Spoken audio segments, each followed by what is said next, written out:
All right, what to do, everyone? We are in Alpha Wolves episode 6. Super excited, as always, for this. Let me get some chat up on the screen as well, too, whenever we get some people up in here.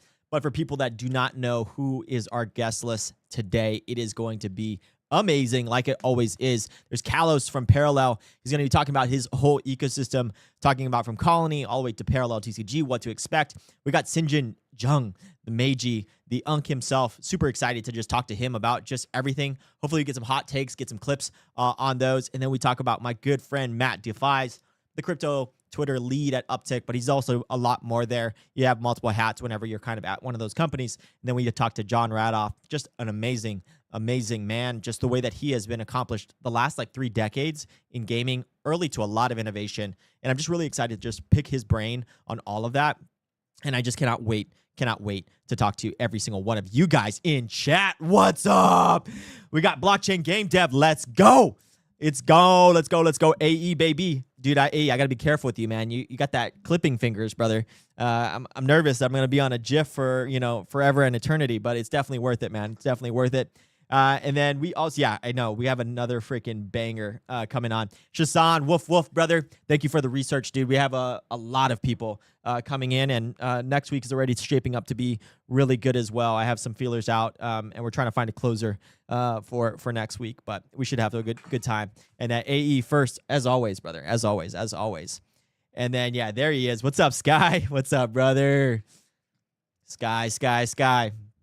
Guys, it's been a week so far, and it's only Tuesday. But we had a whole bunch of stuff.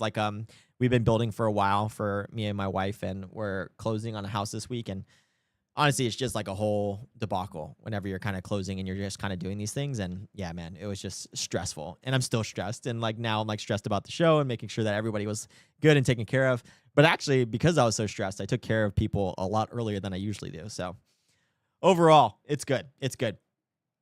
So if you are just now joining, sorry, I kind of jumped the gun. I should have waited for a little bit more people to kind of come in. But we have Kalos, the CEO and the founder of Parallel. He's a co-founder. He's talking about the ecosystem, talking about AI Wayfinder, a whole bunch of other things that we're going to talk about today. Just also super cool journey on how he actually got to Web3. And a lot of people probably don't know this, but Kalos and the specific team did a lot of cool stuff before they even did Parallel. And so I'm really excited to just kind of jump into that and that history. And then we have Sinjin with Meiji, and just talking about his specific journey to Web3, but also not just his journey, talking about also some other things that he's doing currently, especially in Thailand and everything like that. And then Matt Defies, as somebody that I just love to talk to. He has a bright mind. I think he's one of the most underrated minds in the space.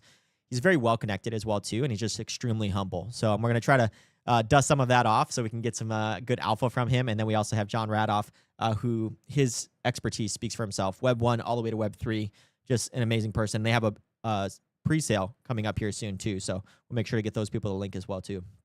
So, one last time for the chat before we jump into the first interview here. But, Sky, we got a house buddy and blockchain game dev, AE, Shasan. Thank you guys all for being here as well. So we're going to have a good show for you guys. And then also we're going to have some good clips coming out of it as well. I will be right back. I'm going to just make sure that Kalos is good to go on that, and then we'll be good.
All right, what is up, everyone? I just want to make sure that the sound is good here.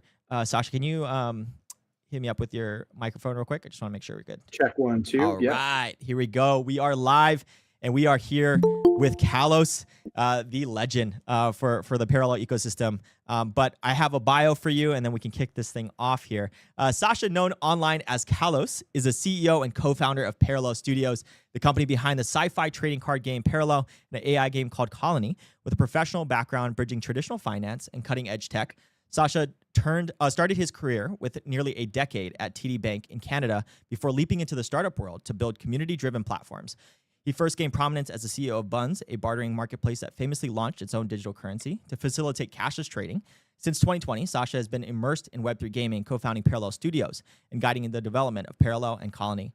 Under the alias Kalos, he also spearheads Parallel's expanding IP, which now includes comics, cinematic experiences, and an AI-driven agents platform called Wayfinder, and plays a key role in the game's crypto economy, having launched the Prime token for Parallel's ecosystem in 2022 and the Prompt token for Wayfinder's AI network in 2025. Sascha's journey from banking to bartering to blockchain exemplifies a focus on reinventing systems, whether currency or gaming, to empower users and create new digital economies. Welcome, Kalos, to Alpha Wolves. Hopefully I didn't miss anything, brother. That was great. Yeah, thank you. Yeah, happy to be here. Yeah, man. I was doing research on your history, and it's such a cool one because you're coming from traditional banking, but then you also had like a quote in, it was one of the articles that we dug up, and he's like, I think I was always more into technology than I was into the idea of a bank. At a certain point, I decided that I wanted to, what was to affect change and give benefits back to the community. And that's really just shown throughout a theme of Parallel and your leadership in it. But I want to kind of reverse engineer that. Banking to blockchain. Can you kind of take me through that journey that you had? Sure. Yeah. So I spent about a decade at TD Bank Financial Group, and like ultimately my role ended up becoming, focused on working with executives of different businesses, be it like the real estate secure lending business, the stock trading business, and kind of bringing them technological changes that were coming that they needed to be aware of on the horizon and giving them a strategy around it. And so it was really, it was cool. It was like, I got to essentially advise some of the top executives around what I thought would be really relevant, and blockchain being one of them. I was really early, into reading the Bitcoin white paper and putting it forward at a bank. And obviously the banks had very poor reception to it. They were like, why the hell would we care about this? But it afforded me the interest of kind of watching the intersection of money and technology really early. And then I left that after some time. And I enjoyed my time there. I think it was cool. It was a great way to like learn how to go from like, an idea to an actual product. Right. So it was a good proving ground to kind of sharpen my ability to actually build things. And I think that's what it afforded me. And then, I left and I started building businesses that were kind of still in the intersection. Some of them too early, some of them were successful, all kinds of different in between.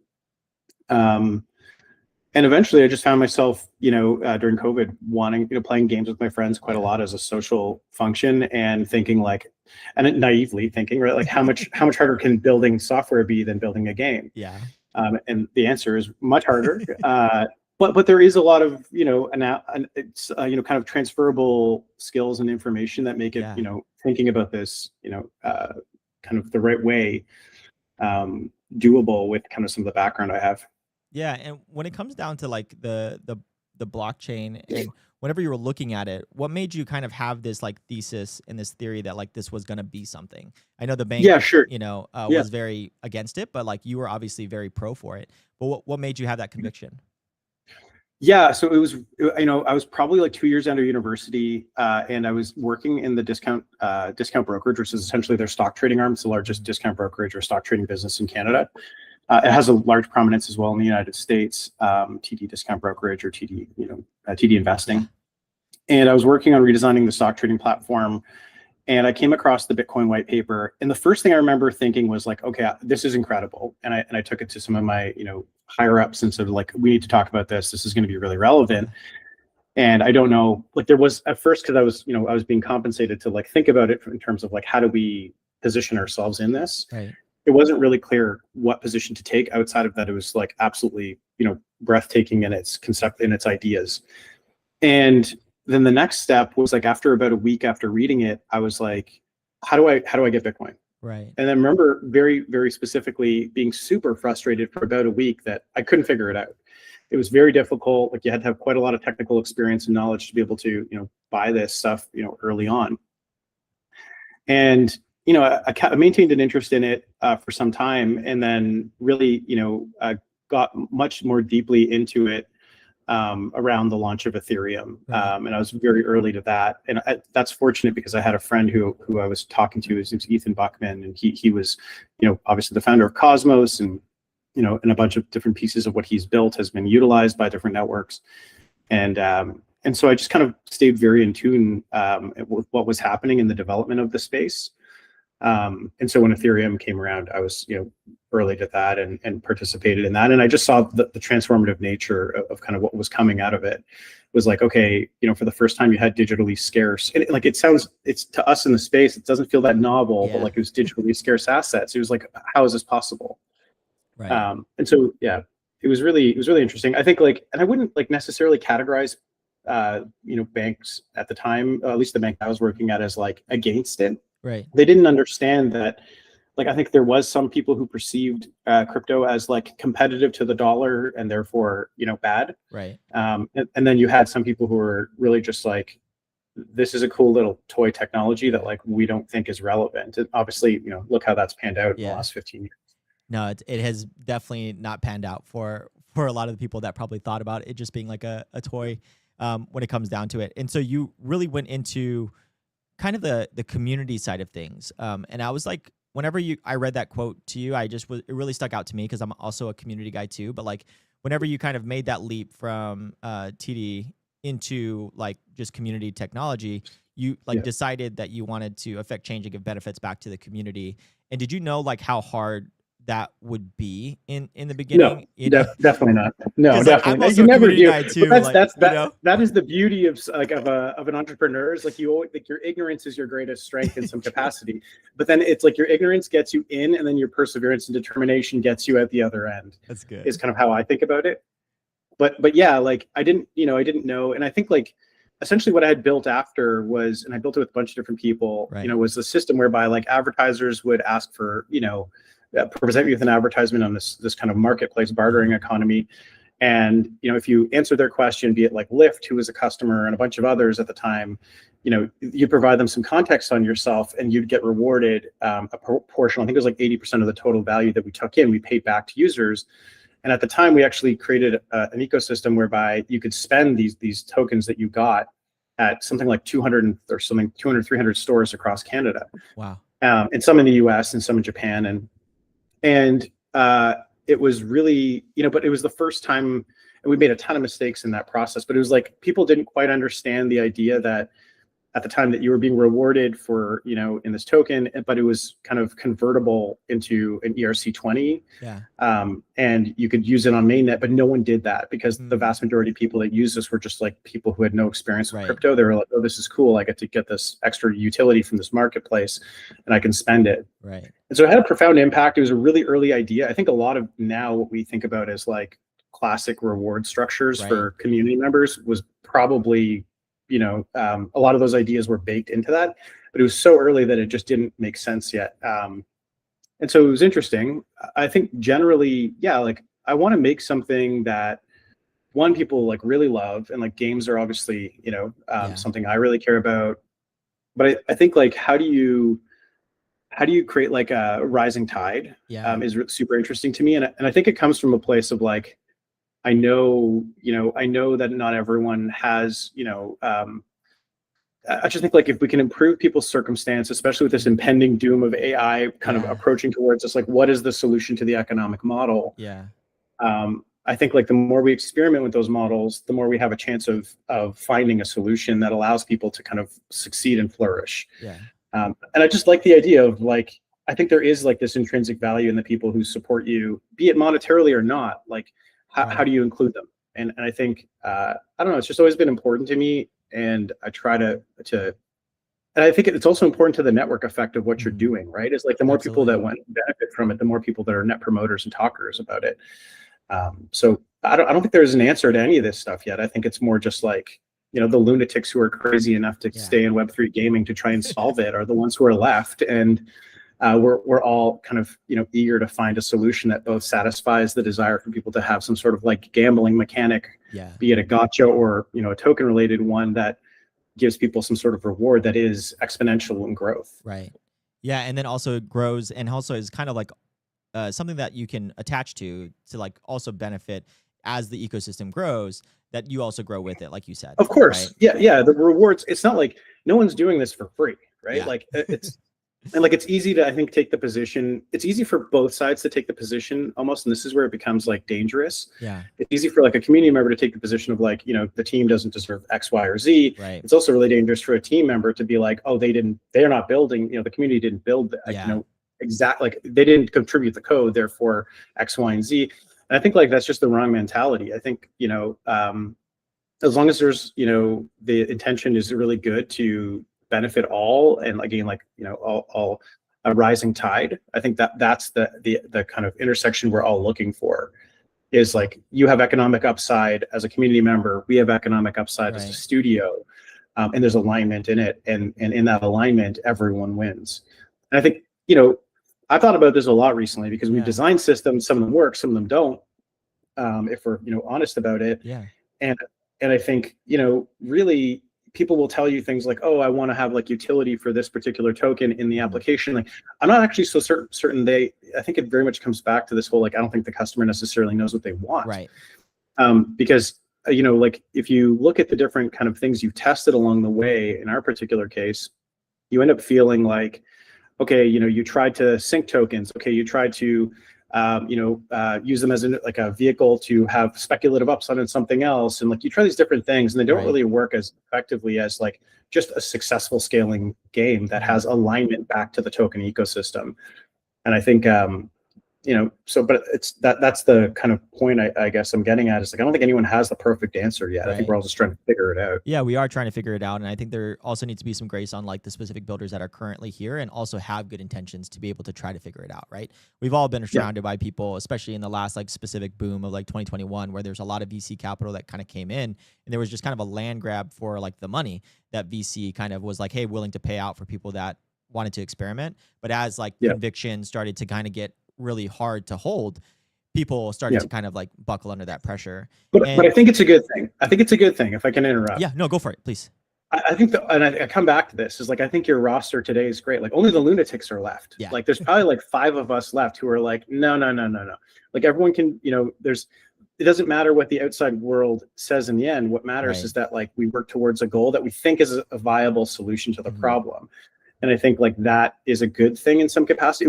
I used to feel resentment almost in some capacity towards like all these things that I knew weren't real, that were getting, immense funding. But at the same time, it's just like, you can't really, what is it? Comparison's the thief of joy. Yeah. Right. And it's distracting. Ultimately, like, I think your panel today of people who are coming on here are just, some of them, are builders who are just like relentless. And I think that is going to be, there's always a gully, right, where it's like really hard, and then you come out the other side and it's like it appears to be an overnight success. And I think those who are kind of here for the thick of it will remember that it wasn't. It was. Yeah, I agree with you too. In terms of like, I wanted to double click into one of the things that you said in the last like sentence, whenever you were talking about the tension between the community and also the builders, right? And then especially for you and for how long you've been doing it, how do you alleviate that tension between the community and through like your builders? Because I've also been a part of, like, just transparently here too, like the one part of the show too, Kalos, is to like put out everything so we can document the journey. So like whenever people kind of do it, but like I've been part of studios and I've been very bitter at like the community, right? Like in some retrospects of like, hey, like we put out like all of our sweat and tears into a build and they either hate it, or also like we add a token utility sync and it does not go into the upward trajectory that the community thought it would. And now they're upset no matter how hard you put into the effort. And then there's like this kind of, like you said, that tension between the builder as well as the community member. And both of them want to succeed and want this ecosystem to succeed, but it's not working sometimes. How do you alleviate that tension if you've seen some success stories in the past? Yeah, sure. Like I think it's like the difference between, you have to learn, there's usually a mature few people who are able to, because like, the any negativity is not signal, it's noise. Right. And but there's a reason that the noise is there, and then there's usually like a couple people who are able to succinctly express the signal in the noise, because it's not that people are upset if it's not working out for a certain reason. Right. So I think like, understanding it, but then like really understanding the underlying issue. Like I think people will tell you like, hey, I don't like this because X, Y, and Z, but it's really a symptom often of something else. And I think like trying not to like, killing ego in that process of like, okay, it didn't work, that's okay. But I think it's probably a formula of two things. Is one is like not having ego in assessing the actual problem, and then having the determination and perseverance to go back and try and fix the problem. With a different solution, right? So like, and I think that requires clarity. And I think the noise and the signal that comes at you is actually necessary for you to decode, what's being said. So that's almost like you have noise, then you have signal. And in the signal, there's like a message, and in that message, there is, some sort of like, let's call it like vague truth. And in that vague truth, there's probably a pure answer, like a true, problem. And so I think like trying to look at it systematically and intake it. So I think like the answer is like first like listen, right? Like I try to listen and answer, and then just really process it. But like, oftentimes I think it's like people will feel like they really have the answer as to like, if you just did this, it will like solve the problem. That's 99% of the time that is not true. There's cases where it is, but a lot of the times it's not true, and it's an oversimplification of what's really the problem. That's a really so good I think way of putting like it. and I think like you're a team. Like teams like the community and the game studio are a team.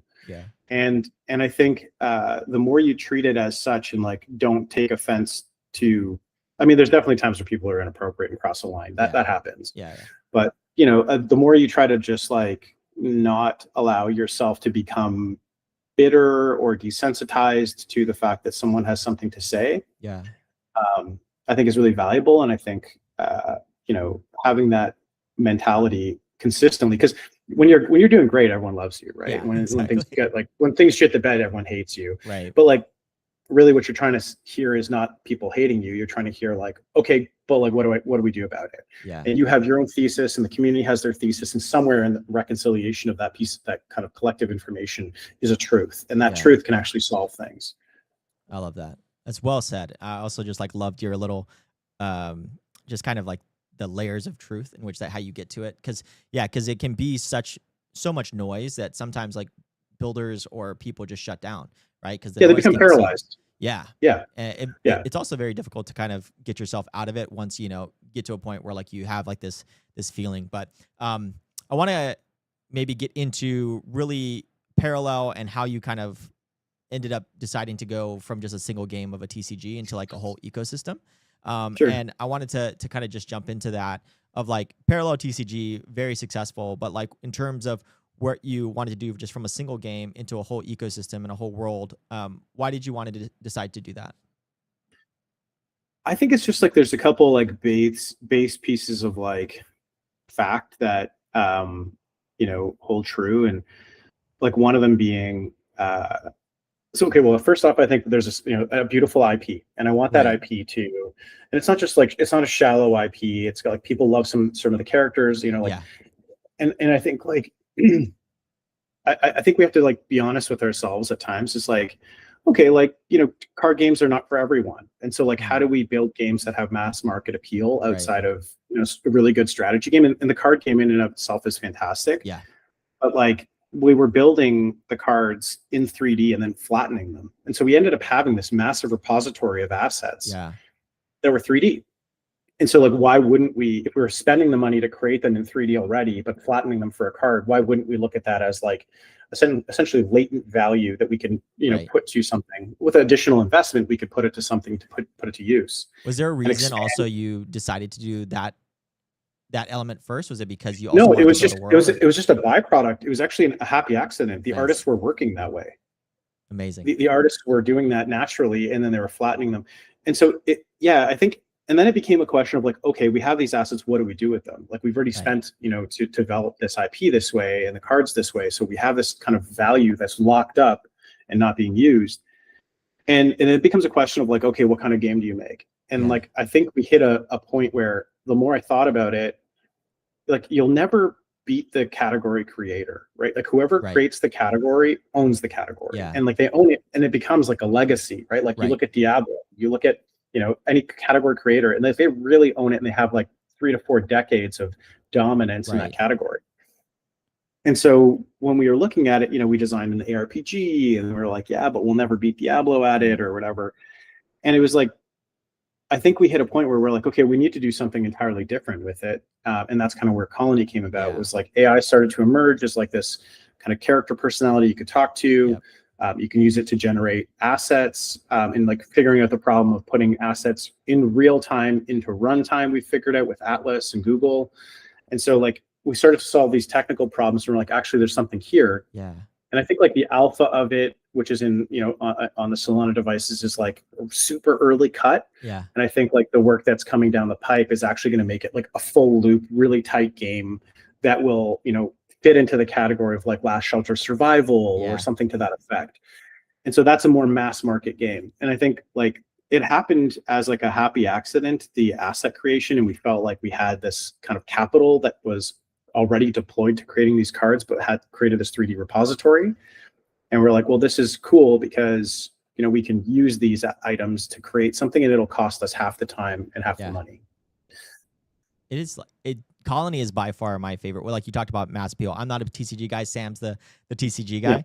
But for me, Colony I looked at it and I was just like, this is amazing. You kind of talk about a category, and I'm more of a general gamer. I like a lot of indie type of games, like Real World, all those specific ones that like kind of like, it's like, oh man, it's so cool that there is a kind of new game that kind of comes out, but there's an iteration on it that could be its own category. Like I think I told you like at Gamescom, or forget where we were at, I was like, I really love Colony for the fact that it's like kind of a new sector of a game that marries like the blockchain and the elements that are really work with gaming, and also some AI stuff too. And so like, I just like really love Colony. So like for what you guys are doing for the end of like 2025 to 2026, what does it look like for Parallel TCG and also Colony, and maybe even broadening that ecosystem even more?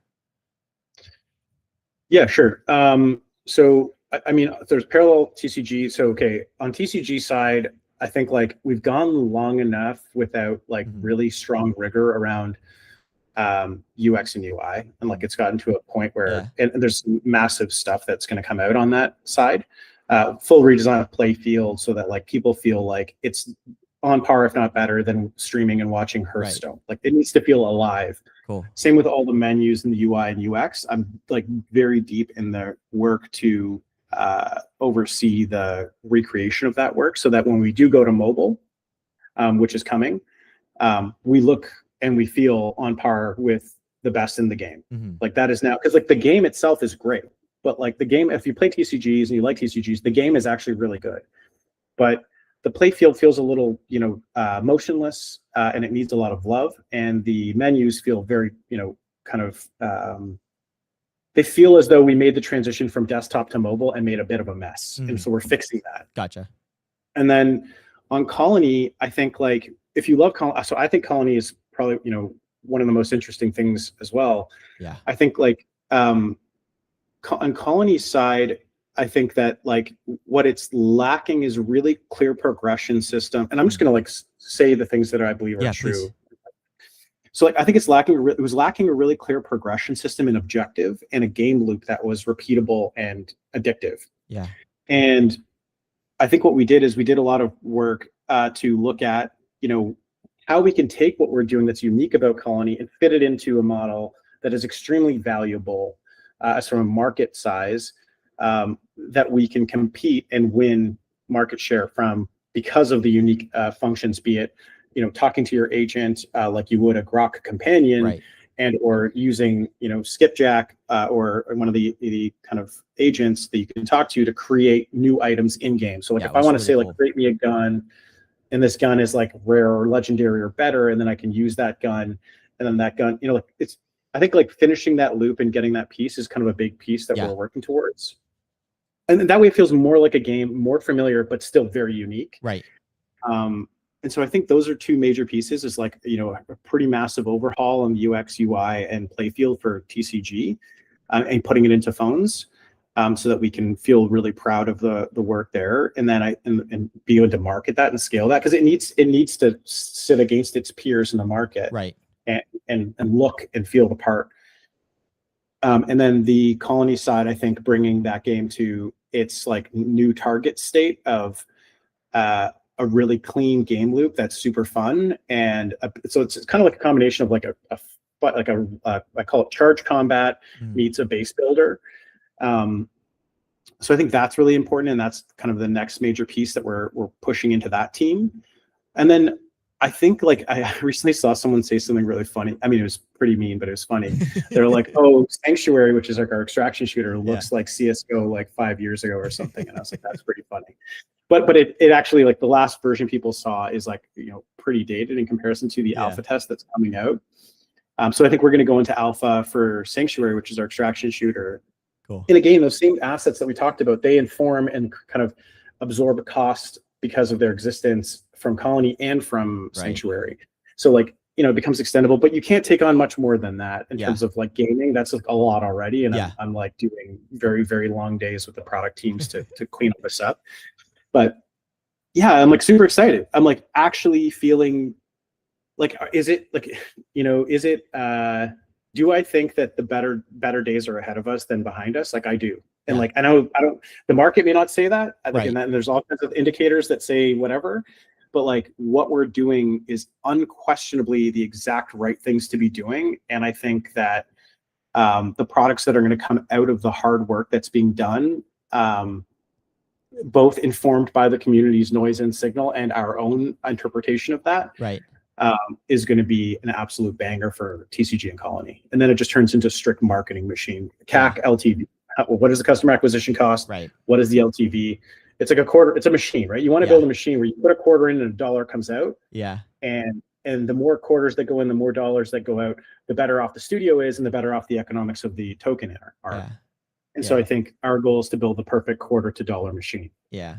No, I love it. I think everything that you guys are doing with Parallel has also been something that I've been very excited about. And I've been commenting on your post for a while, ever since you put out Colony stuff. I was like, I need this like tomorrow. It's like so good when it comes to the innovation of it. And like, again, like I'm a gamer that like really enjoys like more innovation in gaming as well too. Like I'm not a big fan of like kind of like the reskins of like different types of games and maybe a little bit of an iteration on it. I'm definitely more of like, hey, this game designer tried something cool and innovative. And I think that is the stage in which that we are in the like Web3 gaming sector, is that everybody that has stayed, like you said, is like lunatics and are actually trying new type of mechanisms, doing NFTs, some doing tokens, some doing fees, doing surge fees. There's just a really cool like innovation playground right now, because like I feel like the pressure is like a little bit off of us. So we're just really just like, okay, well, no one's like really here to like look over our back, so let's freaking innovate like hell. And I'm really excited about that.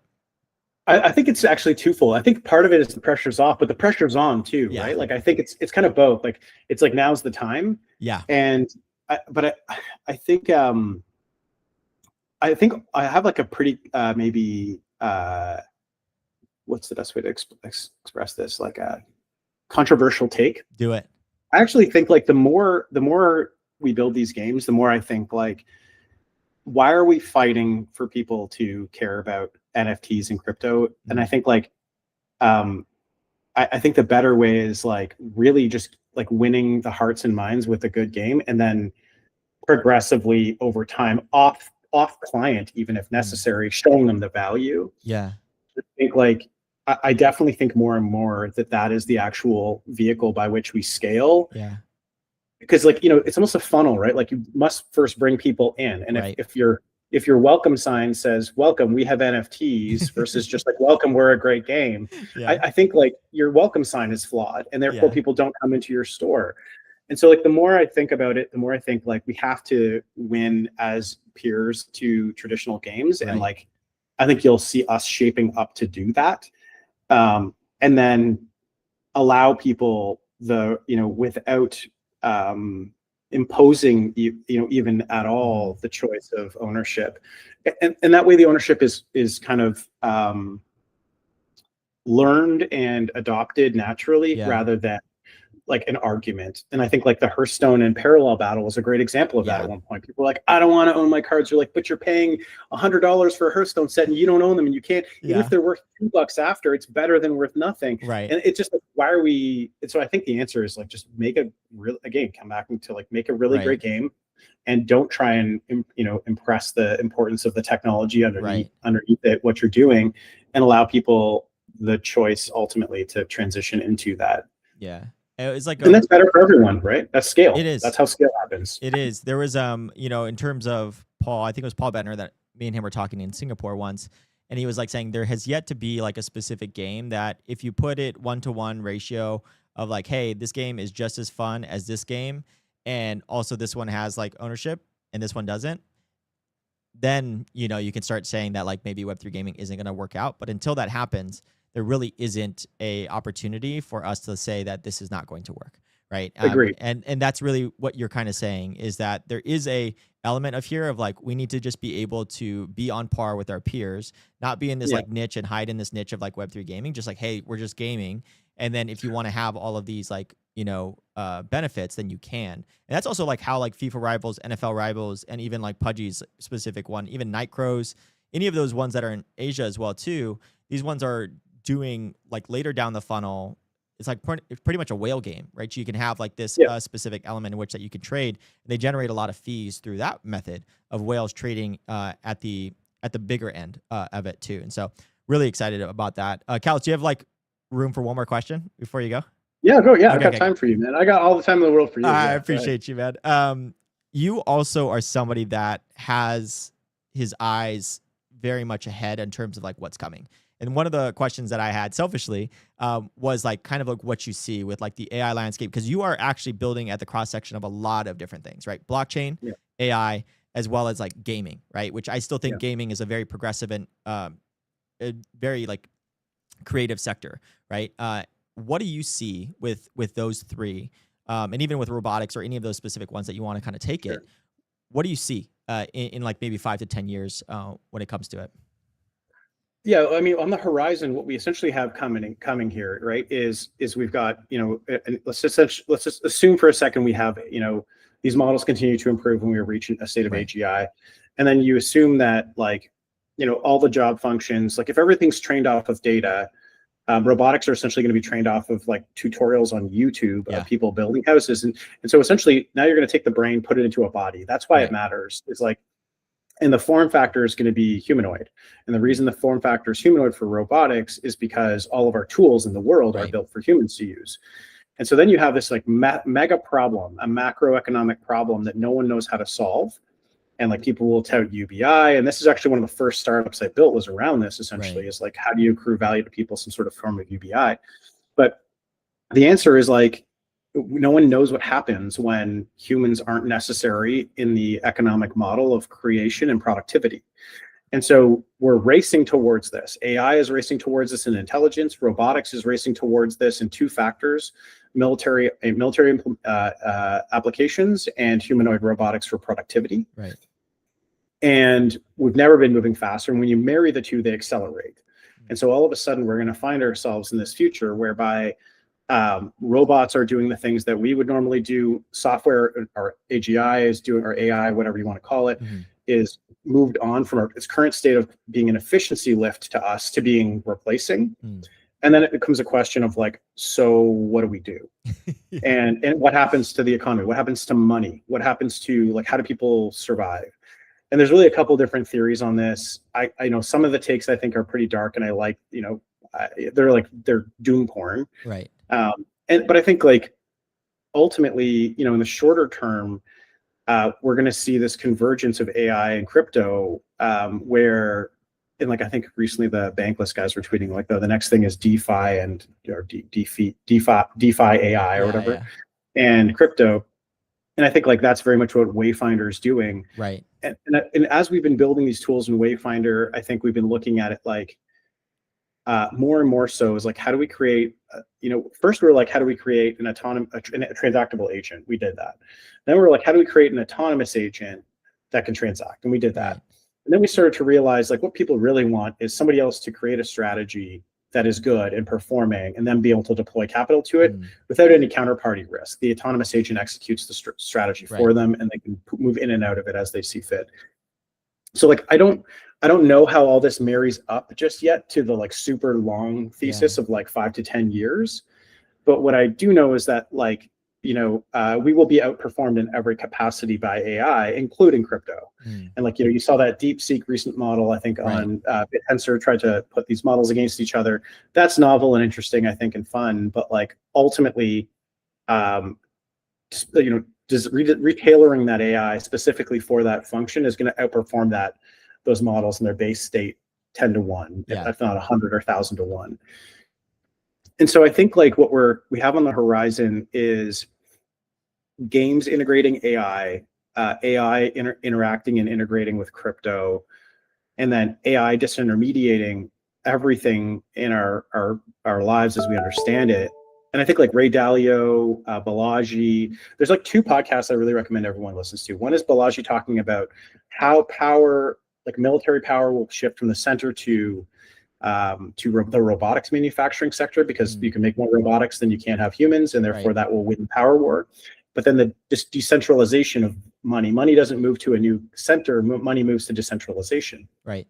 And I think then you marry that to Ray Dalio looking at the macro cycles or historic cycles of society. And I think collectively they make a super compelling version of the future. And I think you have like guys like Good Alexander who also have an interesting take, which is like somewhere between gambling, augmented reality, and porn is kind of what humans are going to be doing, because it's just like the most dopamine up version of entertainment. We're just going to pacify on, and that's a very dark view. And then you have like the overly optimistic view, right? And the overly optimistic view is like, people are going to find new things to do with their time because everyone has unlimited resources, and therefore we're all going to become painters and poets. Right. And so I think there's a lot of speculation. I think what you can do though is you can see that the step functions, and the step functions are like, we have AI. None of the AIs really are custom designed specifically to outperform in the market. Let's target that. And if we can target that, then you'll win there, and you'll have opportunity to change the future, versus like you won't get opportunity to change the future if you don't change the now or the short term. For sure. I love that. One more question, because both of us are fathers. And then I have Sinjin on here for a second. But like, he's another lunatic like me. Yeah, he is. I'm super excited. I was so thrilled that both of you guys were back to back. Yeah. One thing I do want to ask is like, how do you raise kids in like that specific future where, like, for me, I've been like struggling. How do I teach my kids with this like world of like consumer AI and all of the things that you kind of talked about with robotics? Is like, how do you teach them in that? Because like the whole education system is like different, right? In terms of how you raise them. Have you thought about that at all? Like, being a father and everything like that? Yeah. It crosses my mind a lot. Yeah, same. I think the like what you try to do is to teach them. I like the idea that like if you look at computers and technology and AI, like you look at them as a tool. Yeah. And strictly a tool. Don't get like hooked into it as something like beyond a tool or like a fund release, like a game or whatever. Like that is the sphere in which you lock that technology into it. And I think the remainder of the time is really focused on the actual real world. Yeah. Because like it gets a little matrixy, right? Like, do we want our kids like hooked up into these things, like essentially like, or like Ninja Turtles, right? It was like they're gonna milk you, right? Yeah. Like, but I think it also like just building core confidence in your children and allowing them to be curious, but like helping them navigate the pitfalls and traps, because there are a lot of traps in tech. I think like it is super important. And I think thankfully I have my wife is like, I'm very like super into computers. My wife may as well be Amish. Yes. She's very, like, and I'm like, God bless her, right? God bless her, man. It's just like, thank God she wants to go off the grid, get, all the solar panels, everything, Yeah, exactly. Yeah, but I think like, so I think like really, building their confidence, Yeah. so they can discern and make decisions themselves rather than feel like they're, subject to the judgment of the internet, which is like ephemeral and neither Yeah. here nor there. And they're just being very cautious that they don't become like, if they always approach technology as a tool, I think like, and kind of you ingrain that in them, Hmm. a tool, be it a vehicle and tool for fun, a Right. vehicle and tool for work, but don't ever allow it to, become more than that. And well, actually, I think okay, the answer is this: is you want your children to be as adaptable as possible. Since the Right. dawn of time, the most adaptable have won, Mm. in like Darwinian, right? Yeah. And so, be it like adaptable to new technology with fire, adaptable to environmental change, adaptable to circumstantial difference, like whatever it may be. Mhm. I think what you're looking to do is to expose them to circumstances that challenge their understanding Right. and allow them to find their way through, navigate it, and hopeful and guide them where necessary, Right. and really rely on my wife. Yeah. Like, Find a good so partner. That's number yeah, one, you know? yeah. I Yeah. mean, yeah, Yeah. I'd be, remiss to say if, that like for the amount of work we're doing, and I'm constantly locked in my office for God knows how many hours a day without my wife and raising, helping raise my children. I don't know how any of this would be possible. And Yeah. I'm Same always here. in awe of like her patience, her approach, Yeah. and all these kind of like novel ways in which she helps them build confidence and navigate new Yeah. situations. Uh, Completely concur. I could echo the same Yeah. sentiment for my wife as well. So, Yeah. well, Shout DeCalis, out this our was, wives. yeah, for sure. Yeah. This has been just such a great experience. Like from the beginning, we took like pretty much every single route. We talked about parenting, we talked about AI, we talked about the Doom, but we also Yep. talked about games and what you guys are going to be doing for the parallel ecosystem. And I also gonna say Win Colony all the time because that Yep. is a game that I've been looking forward to, and I have a very good track record of this. That's the game that I've been looking forward to for a very long time for it because it is a very novel and interesting concept. And it is innovation, which I love innovation. So, Kalos, thank you Yeah. for joining with me, and hopefully to have you on here again. Yeah. Thanks for having me. Appreciate it. All Thanks right. everyone. And thanks to the community and everyone who supports us. Yeah, absolutely. All right, guys. We'll see you guys next one. All right, guys. So when it comes to Kalos, Kalos is a freaking goat. He is the person that I've been like looking forward to and looking up to for a very long time. But I definitely do want to get to some of the comments here. Let me transition here into doom doom doom doom. I want to go up to here. There's a lot of conversation that was happening. Dub, love you to death, brother. In terms of you coming in and one second. You coming in and also loving on me, brother. I appreciate you. And Kalos says, I love Parallel. Shout out to the team for making fun stuff. Adrian saying, woof. Can't wait for you, Adrian, to be trolling me later on in this call. Yeah, we got Terrace here as well. Big Zoe, Dub, the Dubinator, and Drew. My volume might be low. If he still is, let me know. I saw that kind of as a comment. I turned my slider up just a little bit.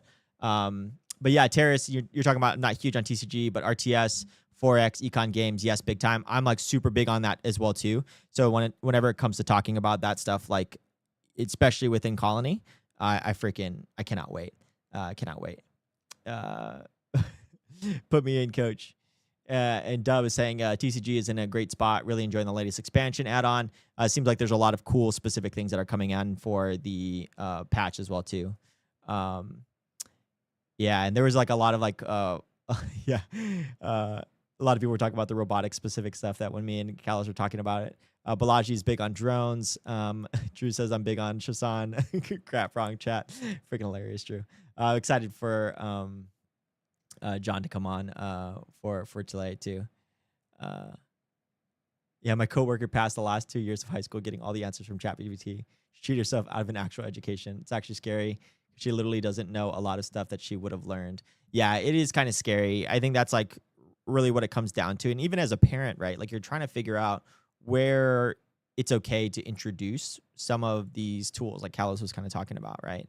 And it becomes very scary when it comes to giving them like a loaded gun when it comes to like ChatGPT. To your point, So like you can cheat your way through pretty much anything. But you know, I also cheated a lot in college, right?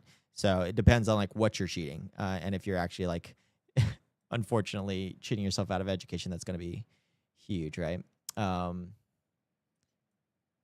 Yeah, the Darwinian explanation into right there. I think making your, you know, making your kids resilient and, you know, curious and continually doing that stuff, I think is going to be huge. All right, let's see here. Want to make sure that I am waiting for Sinjin as well. And he should be here already. So I'll be right back, guys, and then we'll get Sinjin on.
All right, guys, we are going right into another interview. Kalos one went a little bit long, but definitely worth it. We talked about a whole bunch of things. And I don't know if you caught it, but he also said that he loved you. Yeah, I did. One of the lunatics that are still here for sure. But I want to do a bio for you and then also go off a little bit of cuff because you are a dear friend of mine as well. So Sinjin Jung is a veteran game designer and entrepreneur with a diverse background spanning esports, online poker, fintech, blockchain, and game development. He's the founder and lead game designer at Peking Duck Studios, best known for the Web3 game Meiji, My Angry Yakuza Girlfriend. Prior to entering game development, though, Jung had leadership roles that bridge entertainment and finance. He was the Asia Regional Manager Director for PokerStars, where he helped introduce Texas Hold'em poker across Asia, the chairman of Hero Poker, and the later vice chairman of True Money Philippines, helping expand digital payments to millions of unbanked users, which was really cool. I didn't know that about you, Sinjin. He also founded the International Blockchain Monetary Reserve, launching the ARC cryptocurrency to drive microfinance in emerging markets. Korean-born innovator with global experience, Sinjin Jung often draws on Korean gaming culture and his broad industry expertise to inform his game design ethos. Mr. Sinjin, welcome to Alpha Wolves, brother. Thank you, brother. Thank you for having me, Peyton. I'm excited to be here. Yeah, man. We'll get into the questions, but I also just want to take a second to just thank you publicly for just our friendship and everything that you've done for me over the last few years. We've been friends now for the last 3 years. And, you know, in a lot of different roles have been the supporting, but also the person that is the one that pushes as well, too. And I've been just so proud of the way that you've conducted yourself, the amount of humbleness coming from the bio that you have of being just extremely successful in many things in your life and coming into Web3 where it's kind of a neutralizer in a lot of ways and building yourself up through it. It's been freaking phenomenal just to watch you as a friend, also as a mentor. Just really cool, man. I love everything that you're doing. So I'm really excited about this conversation as well, too. Thanks, brother. Yeah, man. So let's start this off where I think a lot of people see you as kind of like the poker guy, right? So from poker to Web3, and then also kind of in between that, the open economy design that you had like a Axie Infinity and stuff like that. But I want to kind of rewind first to poker and kind of give you some status there of I kind of glossed over it, but kind of give a little bit of a understanding for people that maybe don't know how deep you were into the poker industry. Yeah, you want me to say? Oh man, yeah, I got introduced by a ton of my junior pro gamers who were ex-StarCraft and Quake 3 pros, and they found online poker, and you know, it was a pretty crazy moment. And I remember there was 2002, 2003 is when everyone kind of jumped into poker, and it was crazy because a lot of people online were playing 1 or 2 tables. And then the pro gamers came in and they started playing 12 and 20 and 24 tables at the same time. And some of them were getting flagged by PokerStar security because they thought they were bots. And so they had to film themselves playing like 24 tables at a time. Yeah. And then just because of the esports stuff, I got to know PokerStars very early back in like 2023. And then I was doing casino regulatory work and investment in 2005, and then they had asked me to actually come on for a consulting gig for a bit.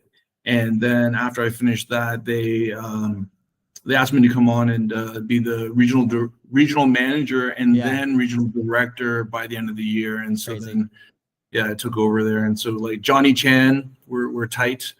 He asked me for business advice as well. He's getting old now. And John Jawanda, Eric Lindgren, Joe Hatcham. So a lot of these pros, I know. A lot of the Asian pros, basically, I brought them up back in the day. Yeah. Very sick, man. And so there was also a lot of lessons that kind of came from that, right? So one thing that you also, I would say, have a really good brand on is like the open economy design. And there's probably a lot of lessons that you carried from poker, but also examining like Axie Infinity and the scholarship program. I want to kind of get into that, if you don't mind, Sinjin, on like really just your thought process and your thesis.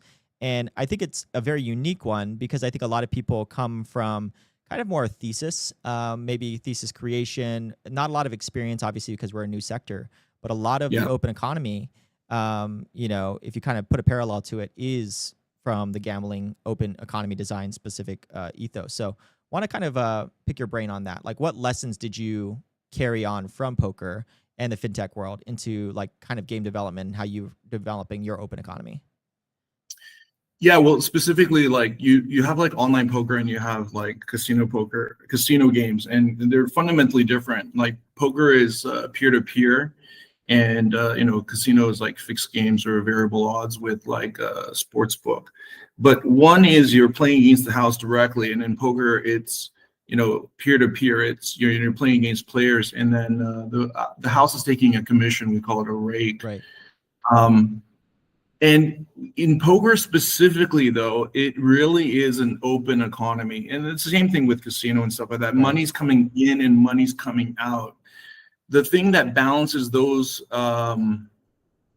ecologies probably too well is that because the game itself in casinos are fixed odds, meaning that like the win rate is geared more to the house. The house has the advantage. Mm-hmm. And because also the way the stakes are. So like if you go in a casino, you'll see there's different stakes. Like you play blackjack, it's not just $1. It's $1 to like $3, and then it jumps to like $5 to like $10.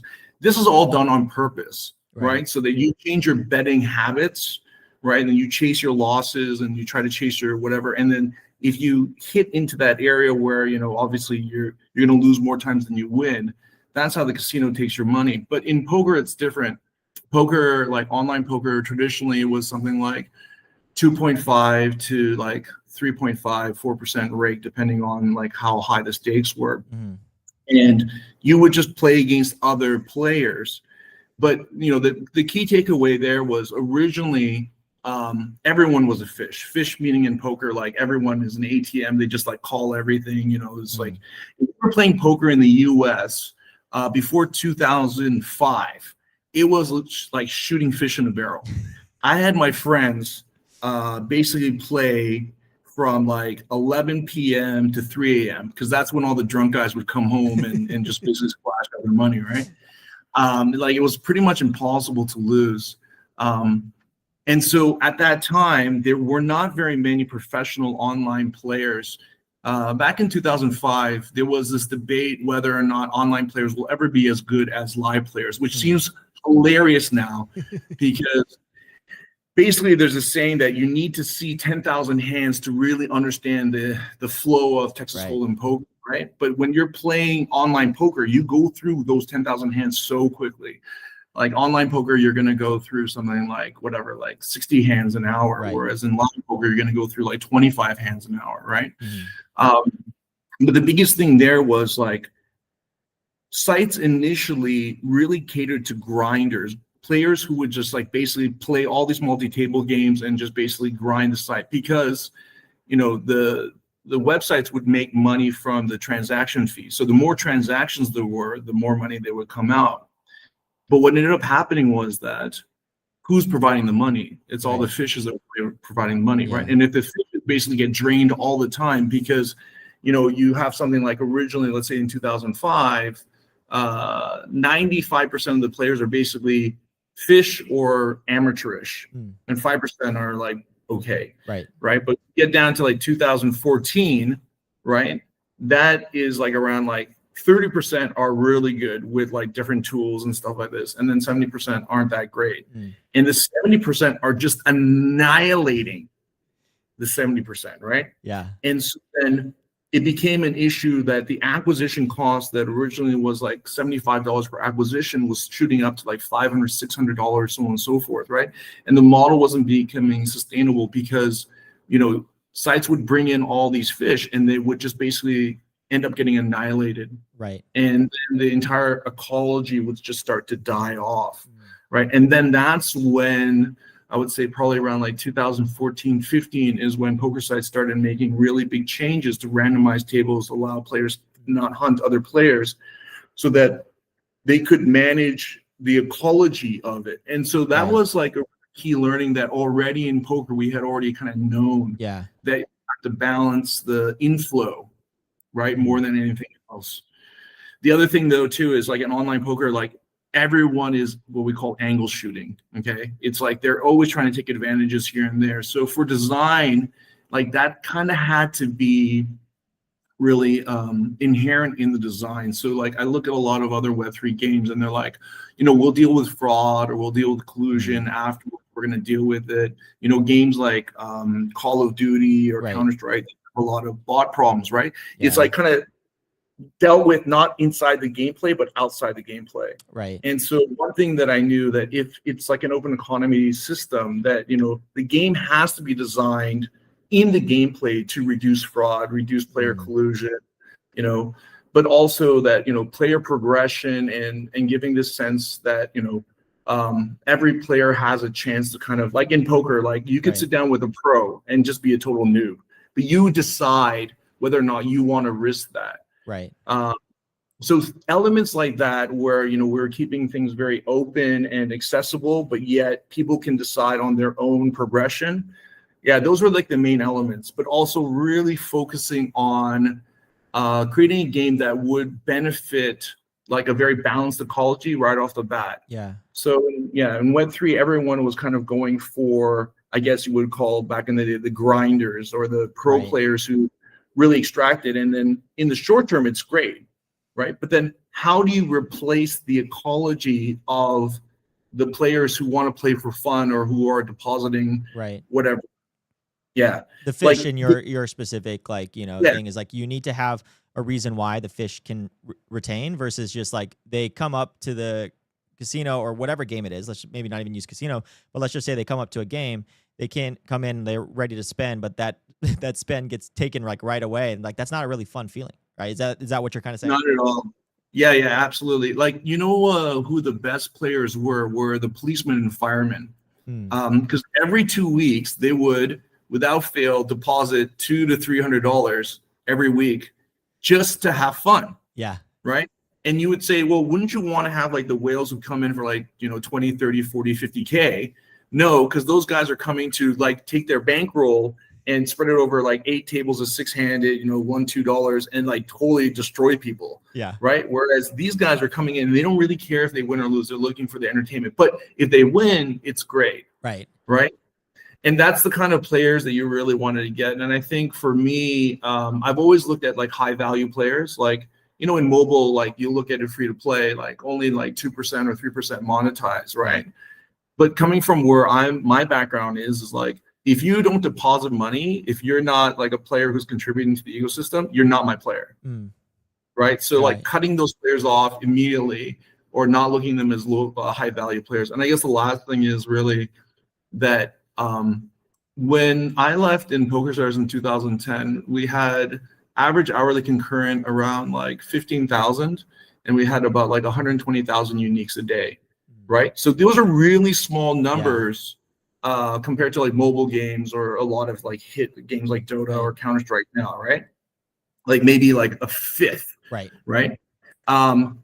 We made like 1.1 billion that year with an 89% profit margin. Yeah. And is that because Sinjin, because of the mechanisms in which that the house makes its money? First, everyone has to pay to play, but also you guys make it off of the transaction fees. Is that what was the primary like source of revenue generation for? Yeah, so there's two sources. There's tournament play and there's cash game play. So tournament play, you have a buy-in, and generally you're taking 10% from that buy-in, and then everyone pulls it together, and then we can say like a multi-table tournaments.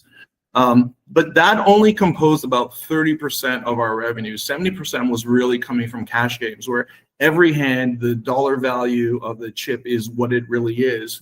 And then we would take the rate from that, like whatever, 3%. Right. The thing about it is that it's interesting because even though tournaments were only 30% of our revenue, there's about, people would win a ton of money at that time. We had a thing called Sunday Millions, right? So, but what would happen is Sunday Millions happens, and then the cash game table guys are waiting because the guys who win the tournaments are not good cash game players, but they would have all this bankroll and they would donk it off to the cash game players, right? So there was this kind of shift in liquidity within the system, that the tournament players who were not as good cash game players would dunk it off to the cash game players, and the cash games would be fed. Yeah. So there was an internal mechanism, that also worked it. The other thing was like network effects, right? Yeah. So the thing with like all like games that are like multiplayer or whatever like that, network effects really matter in the sense that, the more players that are on there, the better the gaming experience. For poker, that's even more so, because then you can break it up into different stakes, from like micro stakes, 1 cent, 2 cents, to like mid stakes, like 25 cents, 50, to the high stakes, $1 and above, right? And so the more games there are, the more selection there is for players. So a player who's a casual player, he has like whatever, $1,000 bankroll, right? He can try his hand and donk it off at whatever, $1 a table, which is huge for like that bankroll. It's like not enough. But then it's like if you realize, oh, I'm getting owned, I just lost $500. Well, then I'm going to go down to the 5 cents tables, right? Or I'm going to go to the penny tables or whatever like that. And so that basically optimizes that person's spend. And he can adjust his risk based off of his own decision as well. Exactly. So the more players that there were, the more exponential money we could make, right? So like it's not a linear progression. Let's say you had a poker site of like just like 500 people and then you extrapolated it, you wouldn't get to $1 billion when you get to that number, right? But like if you had like 500 players and 1,000 players, and then you had 2,000 players, then you would see your revenues like literally doubling, right? At that point, right? So then that's why you can get up to where, we're making like more than like $3 million a day, right? Off of those players, because the network effects were there. No, it's very powerful. And in terms of like network effects, I want to kind of go into that, but before we do, like, because this is like, you're just provided a masterclass. So like in terms of like open economies though, like what do you see like some of the, and maybe this is just a hot takes engine, a lot of requests for hot takes engine kind of came from the comments as well. But like in terms of what are most people getting wrong in terms of like the open economy design? Because I think a lot of people don't grow up in the sphere that you grew up in terms of like, the open economy design as well. So like, what are most people getting wrong right now? Okay. I think the biggest thing that everyone gets wrong, because it's quite complicated, is that they're looking at the system. Like, let's say that you have an in-game token, okay? And it's minted, primarily it's minted by gameplay, okay? You're looking at managing the flow of the mint probably around 20%, okay? And then it gets into secondary supply, and then you're using DeFi to manage it 80%, right? You're taking 80% of the load, whether it's staking or it's like whatever, restaking your points or so on and so forth, right? But in reality, what should happen, it should be the opposite. The game should be designed not just through syncs or whatever, but through actual gameplay and progression and stuff like that, that 80% of the token supply is managed within the game. And only maybe like 20% or 10% or even 5% is managed by DeFi. Right. And that's I more of think the it meta comes- around. So just to kind of put it into some Yeah. terms that I understand, Sinjin. So like it's more of like the meta that's around, kind of like what crypto Twitter does, and that the mechanism we give a little bit too much liquidity for them to play with, versus hey, we should keep it a little bit tighter for them to like work within like the spectrum of like DeFi, staking, and all that stuff. But put majority of the rewards into the game itself. Yeah, but that it cycles through. Like there's a reason why that the rewards never hit the chain, right? Like it has to have enough robustness in the system that you are able to recycle it before it gets out of the chain, or to the point where you can say, okay, tomorrow we project, 3% inflation or 4% inflation or this much, right? Right. So crypto games right now can't do that. And that's, to me, it's a major flaw, because once you hit oversupply, right, how are you going to fix that? The only way you can really fix that is buying back the tokens, Right. But it's funny though, because if your income is in that same token and the token price drops, right, then you have to use USD to kind of buy it back. And if you don't, and you don't buy it back in size, I'm not talking about like a small buyback or it's like, okay, we're going to do 1 or 2% buyback on a regular basis. I'm talking about like your token has dropped 90% in value, right? How much of a buyback really will it take to kind of reset the system? Because that's what it's going to take. Right. Certain things like managing inflation and stuff like that through interest rates and stuff like that. The reason why you have to be very aggressive at the early stages is that once inflation gets to a certain point, let's say it gets to 12 or 13%, right? Interest rates don't work anymore. Right. A lot of tools don't work anymore. So like for DeFi, it's the same thing. Like once a token drops 90%, there's no amount of staking and returns you can give that's going to correct that. Right. So before that actually happens, the game design has to be done like that. But then that like goes to even one more thing prior to that, is that what is your actual revenue model here? Right. Because if your revenue model isn't clear, then you're never going to be in a position to either do buybacks or to manage it on like the secondary market. Right. And ultimately, if you think of the game as more of an economic engine of productivity, right? I don't mean to get all nerdy and stuff like that. Please do. It's like that. Then it's like, it's not so much the revenue that matters.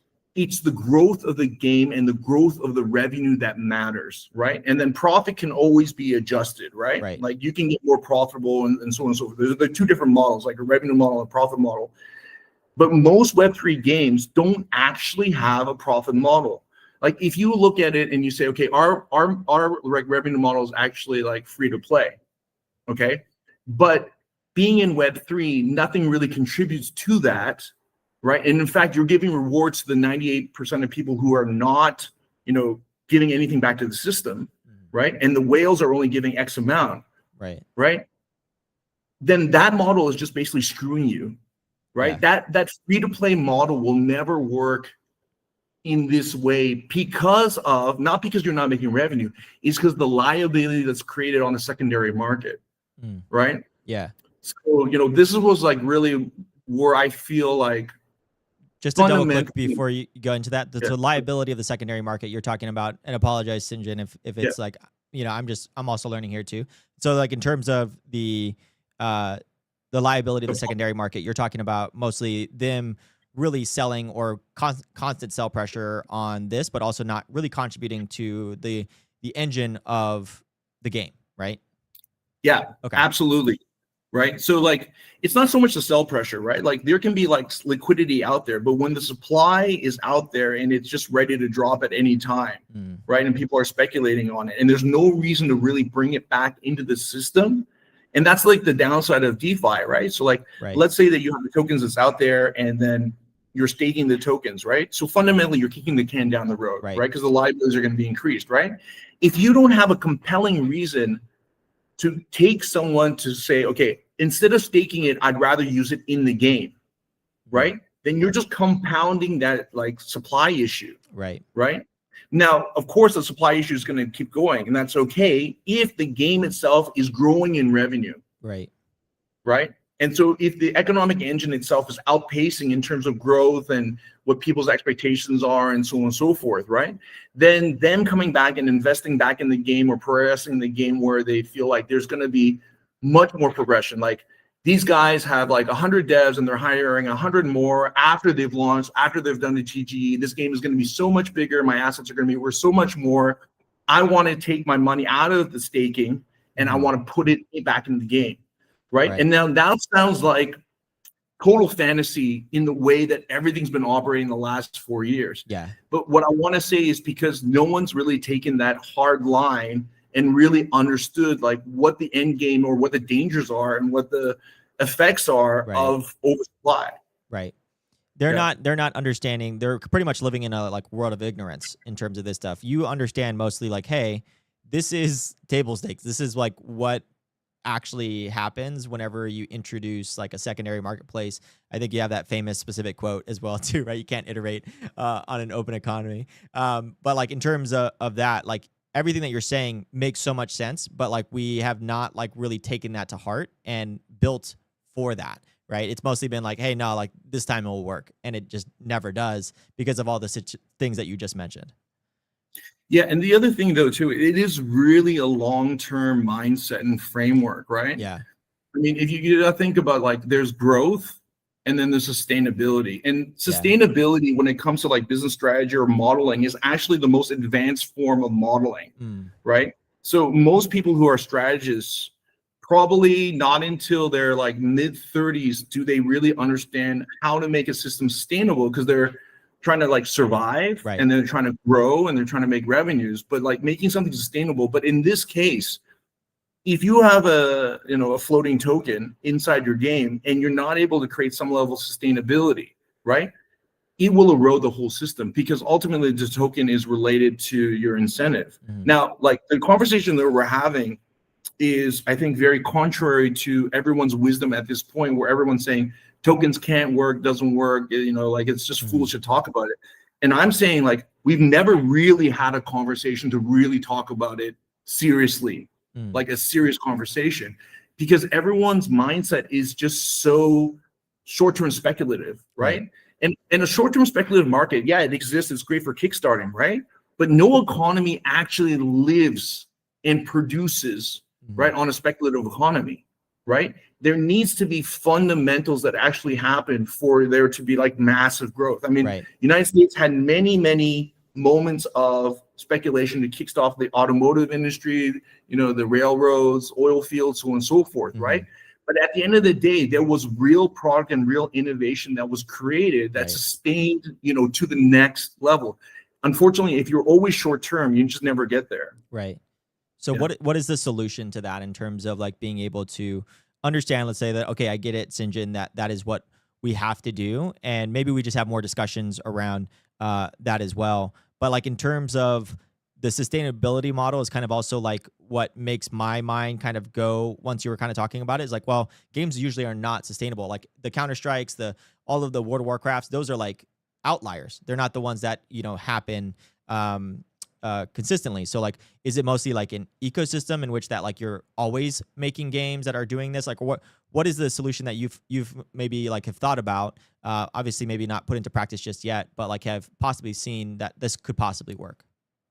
Okay, well, that's a great question because like it comes down to even something more fundamental is that for a game to continue to develop, it has to be making revenue. Right.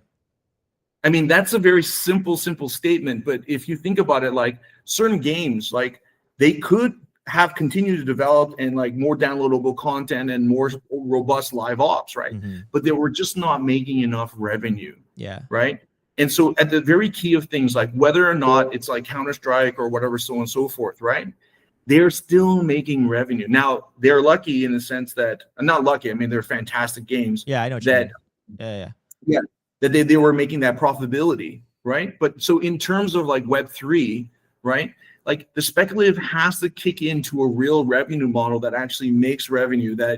That's like the first stage. And then the second stage is like such a robust design, right? That like there's so much utility. So what I mean by utility is that a lot of people are talking about like sinks, and like, oh, it has so many more sinks or whatever like that. No, it has to deal with your progression in the game, right? The utility of the token, if you're going to have one, has to be essential to the progression. That if you don't have that token, If you can't buy that sword, you know, if you can't buy this asset, you simply are not competitive to progress. And in progressing, you know, there are more longer term rewards in the game itself, right? And so I think, to be honest, like a lot of Web3 games, number one is that they don't really understand the revenue model, or they're using a revenue model that doesn't really fit with, you know, Web3. And there's probably around like 8 or 9 systems that they should have in place to manage the token, right? That are directly linked with gameplay. So like, I have a lot of criticism for games that are just like, here's a Web2 game, we're going to slap a token on it. Right. If you look at my game, Meiji, you look at the format, you look at the weapons, you look at every single aspect of my game, it's all tied to token management. Every single aspect of it is tied to token management. If the game is going and we have like inflation of like 3% and I want to reduce it by like 1%, I could instantaneously do it. I can change the rounds, I can change the binds, I can change the weapon damage, I can change the environmental damage, right? I can change the number of players. The game is fundamentally designed natively to work with the token. Yeah, because you have levers in which to pull to be able to balance and also exactly. be able to... I have like 17 levers inside my games, and I know that number exactly 17 because I like counted them out, right? This is all the shit that I need to put in because I'm scared shitless that if I don't even have one of them and I can't put it. But the key thing is that, why is that important? Like, you could change certain aspects of your game, but if you haven't designed it properly, it will totally imbalance your game. Right. One question I have, Sinjin, is that like you're putting so much thought and process into it. Is this system, can you put in so much effort, right? Let's just say that Meiji or any other game, because I don't want to speak ill of Meiji, but like let's say that another game doesn't like perform well, or like let's just say the concurrents are not doing well. Can you overlay this system onto another one? Because like what I'm kind of getting from you is that like that takes a lot of time and iteration to be able to do it, for the possibility that the game might not work out, because like a lot of games like just don't work out just from a player standpoint, right? Because like it's Web3 gaming or crypto gaming, whatever you want to call it, is like literally playing it on hardcore mode. Like you die, you die. You know what I mean? So like, is there anything that can be salvaged from like what you're doing with Meiji to another game if you want to do it or anything like that? Or is that system like, hey, like every single game has to be designed from the ground up with all these levers in mind because every game is unique? The latter. Every game is unique. It has to be. But in terms of like the theory, okay, so when we first launched the education platform, and fundamental, our first game was actually an MMORPG. Yeah, and I did a 90-page design Bible on it and design document on it, and it was done. And then we're about to start production, and my producer says to me, "Hey, Sinjin, this is going to be like 7 years." And like the whole point is the economy. I'm like, yeah, that's true. And then I'm like, shit. And then, you know, we redesigned, and then we came up with the Meiji, which was supposed to be like a 2-year build. Yeah. But a lot of the same economics was ported from that to here. Right. So there are fundamental principles that can be overlaid. Absolutely. And because you understand them, it's easier for you to implement it, right? It's like a master carpenter. It's like, it's going to take you less time to be able to make a chair than it will be, which I don't know anything about, you know. I don't know if it's going to take less time, but you know, at least I didn't have to do that entire redesign again. Right. But I'll say that like, there are certain things too, like if you have like a competitive game, okay, you must test the playability of it. And we play tested it for 2 years, right? Yeah. So normally, like if you have a competitive game and you launch it right away without bounds, like Marvel Rivals did, okay? Right. It's just a mess to play, but it's super polished. So, you know, eventually over time, they get it better, right? So for us, like we've done focus groups, we've tested it and so on and so forth, right? But I'll say this, right? Yes, is our game fun to play? It is, but it's not meant to be like this joyful party game, right? It's meant to be a hardcore competitive game on some level, right? Yeah. So as long as we've checked that out, check that mark off, and we're generating revenues and we can always polish and create game modes, there's enough flexibility in that we can keep going. But what I'll say is like, there is no way that I am going into this thinking there's a plan B whatsoever. Like I basically said, okay, we burned the boats. These are all the guns we have, and these are all the coconuts we have, and these are all the mangoes we have, and we're fucking going in, no matter what. Yeah. You know, and if we have to go cannibal on each other and fucking make it, fuck. That's what's going to happen. Makey's going all the way. That's it. Love There's it, no dude. like second guessing it at this point, right? Yeah. Because we've done all the preparations we can. Yeah. Oh, I love it. Yeah. Dude, it's been a pleasure. We blasted past the time real quick, and I'll have you on like as many times as you want. I love just talking to you. Also, just your mind and everything. Like I learned a lot when it comes to just like how your mind thinks about things, the way that you have like these hot takes on X, which everybody follows Sinjin on X. It's the one that's on his screen right there. He provides a lot of great insights and also is a lot entertaining as well too, because he does the hot takes and not willing to shy away from conversation, which I really love. And there's a whole bunch of people that too also in the comments saying get those wanks. Sinjin looking ready to go max aura. And so dude, Sinjin, you're a freaking friend. You're a gem. I love you to death, brother. And yeah, I'll see you in the next episode of Alpha Wolves, brother. Yeah, thank you, brother, and happy belated birthday again. Oh, thank you, man. Thank you. It's I know I'm getting up there, but I'll catch up to you here soon, buddy. Thanks, brother. All right, brother. Bye. And that is Sinjin, guys. He does not need any introduction. He's freaking phenomenal. I just also love him too. He's also just somebody that cares deeply about people, and if you're in his circle, you're in his circle, and that's like really all you need to say, because he's somebody that's just gonna take care of you, and then also like be there whenever you need to call, which I've called him many times in circumstances that I needed a friend, and so freaking love it. Oh yeah, Sinjin just saying, but wait, I clicked off. He's like, no, more totally fine. And then also just real quick with chat, these were running a little bit longer. So you know, I'm rolling into them like really quickly. So apologies for that. Yeah, PD is already saying yes, more Sinjin always. Yeah, absolutely. C Jugs, what's the best way to contact Wolves DAO? It's through our account. In terms of for a pitch, like in terms of like a pitch for like collaboration or specific stuff, a lot of people think like Wolves DAO is like a investment firm. We are not. So just to mind that as well. But like we love collaborating, we love pushing people and ahead of people as well too. So definitely let me know. And then 1 second, guys. I'm just getting prepped for Matt. I don't want to cut these interviews. Unfortunately, like all of these, like Kalos is one, I wanted to talk to him for an extra like 20 minutes. Sinjin, I wanted to talk to him for an extra 20 minutes. It's just, yeah, it's freaking love it, dude. I freaking love him. Yeah, it's just so interesting, man. Like if you look at like all these people and the way that they do it, like one of the things that I want to do with this show is to equip people with the knowledge of what these founders have. Right? These guys are very talented people. They're coming from all walks of life. You know, Kalos with like TD Ameritrade and everything that he's done in terms of banking industry, but also before he even got to Parallel and Prime, he was doing bartership for like Facebook and points and like these soft currencies in which that you could turn it into an ERC20.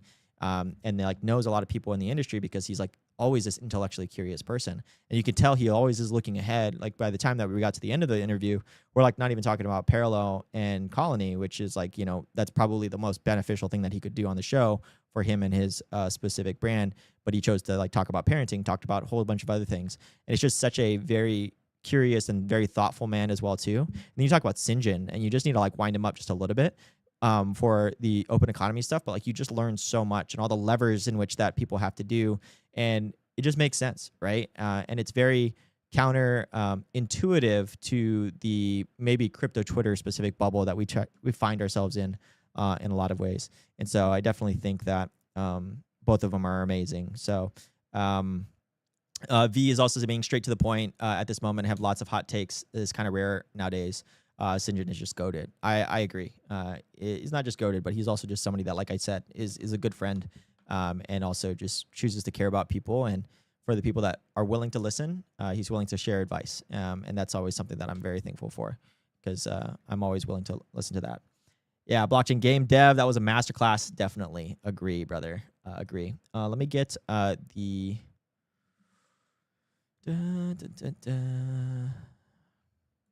Make sure that I'm good to go. Okay.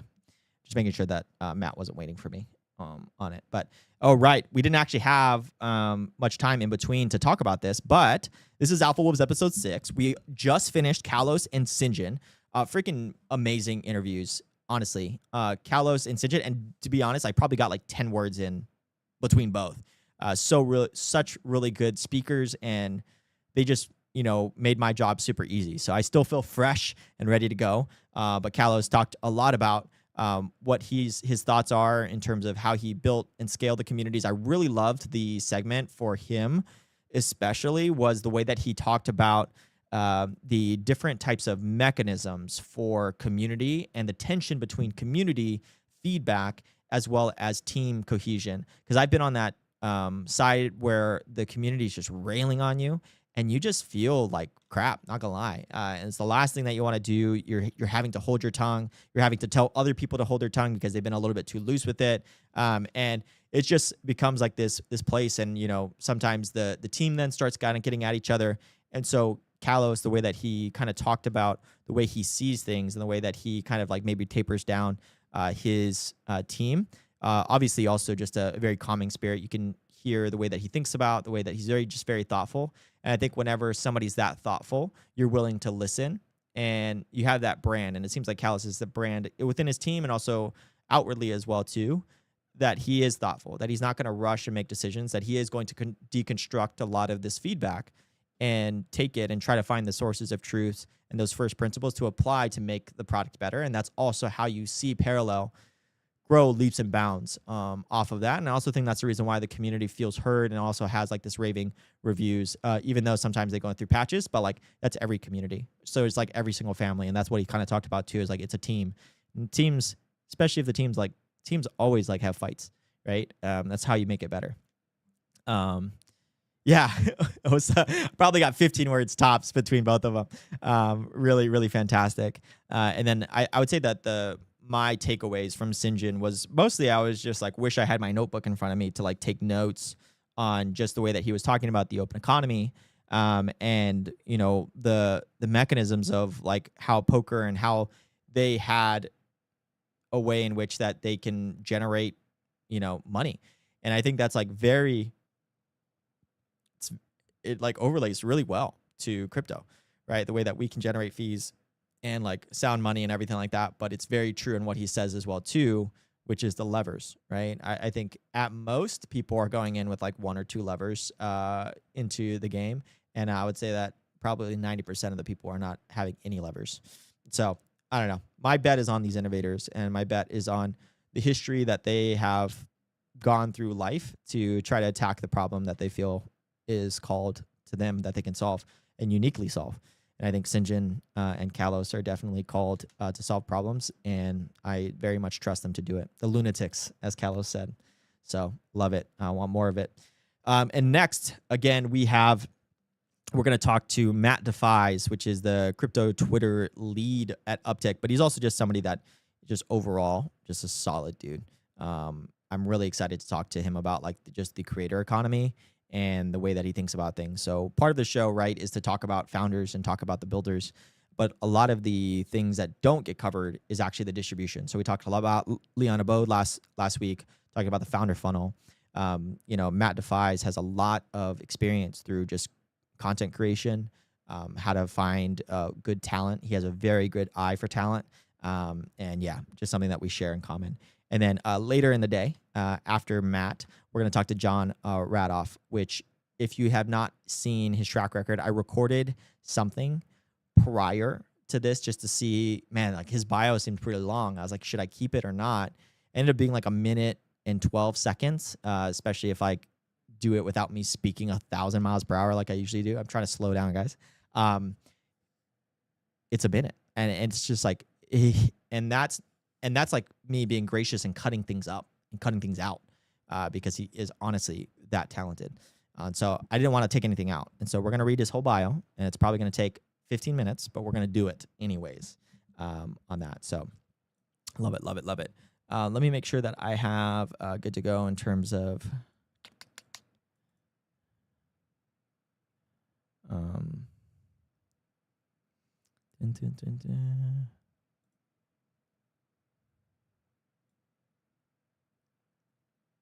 love it. I sent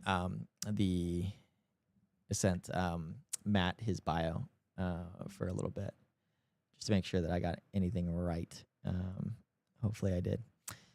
But also thank you guys for coming out and hanging out as well too. I saw you guys in chat. So Osa, appreciate you. Blockchain Game Dev, V, PD, Doug, C-Jugs, thank you so much for coming out. Dub, you're the man, dude. Zoe, big Zoe in the building. Zoe is freaking awesome. Great to us. Appreciate you. You know, I think you're at Kick or something like that. I'm surprised that like anybody. I'm like streaming to like multiple platforms. Just trying that out, see how it goes. But we'll see. And then Drew with the Unk. Yeah. Wildcard launch is today as well too. Super pumped about it. It's my third son's birthday as well. So not third son. He's my third, but he's also my son. So really excited about that. Okay. Can't help to bang my head whenever I hear the Wolves loading screen. Yeah. All right, guys, we are gonna go into the next one here. I'm gonna be right back. I'm gonna talk to Matt for 1 second, and then we'll be right back.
What is up, guys? We are on interview number 3 for Alpha Wolves episode 6, and I am joined by my good friend, Matt Defies. I freaking love you to death, brother. And I got you a bio, but again, I'll probably go off the hinges a little bit, just like I did with Sinjin right before this, to just kind of appreciate you as a human being and how you've impacted my life.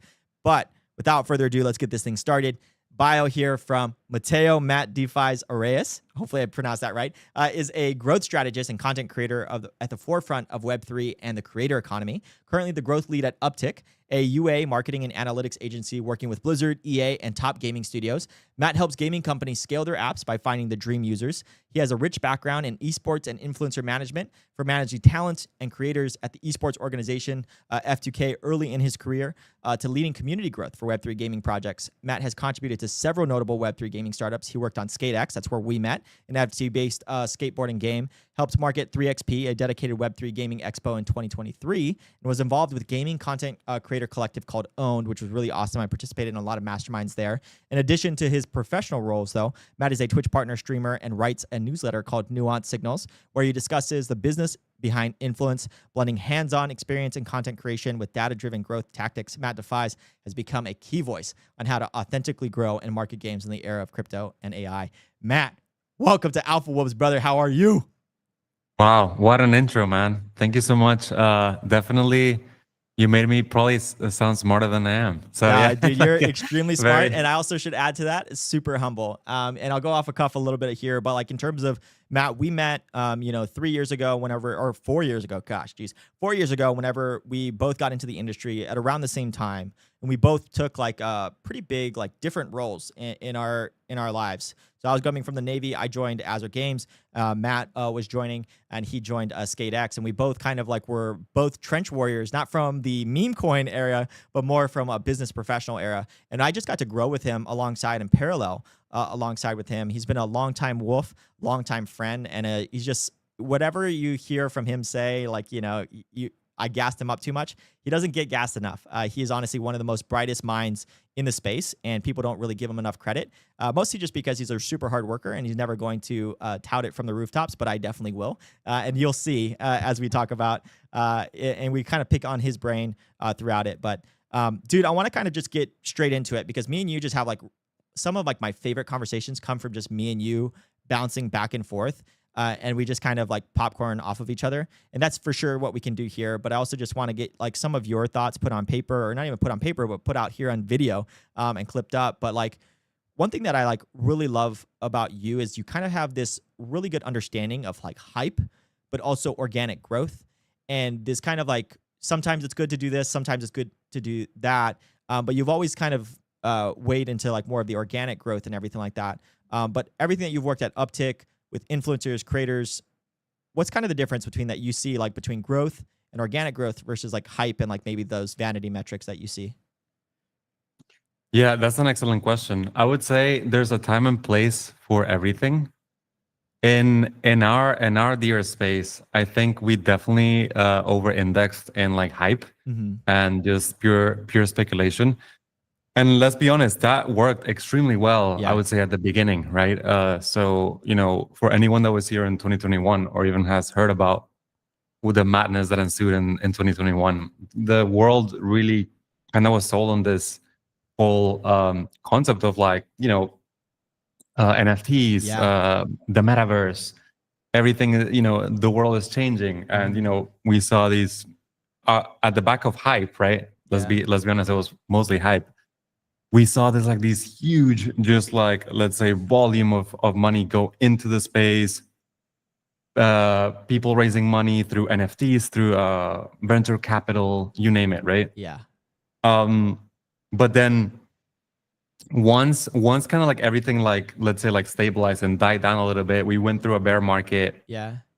I realized that, you know, there's a lot of the hype marketing, it just doesn't really work anymore. Right. You know, it doesn't really work as well as it used to. You used to be able to get a whitelist for an NFT and back in 2021, and you knew that you were going to flip that thing for whatever it costed. Right. 1/8 mint, you knew that that thing was going to print you like 4 or 5 ETH on the dot, you know, like, so every time.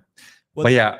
One thing I want to ask you though too, Matt, about that is that there was also, it's easy for us to say that, but there's also like a lot of, we were handicapped in a lot of ways too, right? Like ads and a whole bunch of like other specific programs were like, they hated crypto. It was kind of like this super boom and cycle of like, hey, anything is minting out. But then there was also like everybody like Steam, Google ads, anybody, they were just like, hey, if it has anything to do with crypto, anything to do with NFTs, we are not putting it on our platforms. And so we were very much handicapped in a lot of ways. And so that's also I want to bring that foundation because there's like this kind of baked in distribution channel that Web3 has like specialized in, which is community driven specific activations. Creators are like really powerful and gatekeepers in this specific industry because of that, because there is no other method to be able to do it. And then also like more like community and direct or peer-to-peer specific messaging platforms. And so that a reason why I wanted to do that was because whenever you're talking about things, it'll probably be, it's kind of crazy because that's the foundation which that we built a lot of like our specific knowledge base on how to do distribution in Web3. Yeah, if I were to go back, I would honestly question a lot of what we, you know, a lot of the outcomes that, let's say, like companies or founders wanted back then. So specifically for gaming, I think it's a mistake, essentially building a community on max hype and then going towards a mint, and then right after the mint, being like, all right, now we're gonna go work on a game. We expect you guys to, you know, be active everywhere on socials, on the Discord, and we'll probably ship, you know, to be honest, like in 3, 4, 5 years from now. That's, I mean, we all know that like Discord is like I mean, it's a place where gamers are, right? But I think if you go to like an actual game in Discord, people are not there just like, you know, just typing GM and hanging out in the chat all day. They're there either playing games or they're offline. You know, it's one or the other. It's not like, you know, typing little essays, you know, like sending messages and all these random general chats or whatever. You know, so it's that black and white. So yeah, I think going back, I would have done things a lot differently. I would definitely the concept of expectation debt I would Yeah. have definitely like warned a lot of founders about that. Can you break that down for people that maybe don't even understand what expectation debt is? Because I think that's a term that we have shaped. Even I think it was like Hunter was the first one that kind of talked about it. Wolves like really adopted it because expectation debt was like a huge thing. But for people that don't know what that means, what does that mean? Yeah, shout out to Hunter, by the way. Another very big critical thinker that I like Yeah. to like take a lot of concept from. Basically, it means when you're first starting a project, of course, you want to market it, and one of the ways that people do that is straight up promise the world. Is like, oh my god, what didn't they used to say? Like, we're gonna be the next Disney. Yeah. We have like an ex meta engineer, ex Facebook, ex Google, you name it, right? Fang, everything.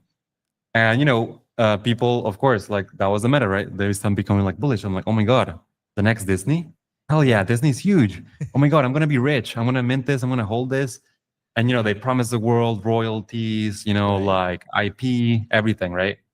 And of course, like that's what you're selling. That's what people expect, right? That's Right. literally. I mean, it's a sound logic, right? So when of course you carry your mint through that, people buy your thing, hold your thing.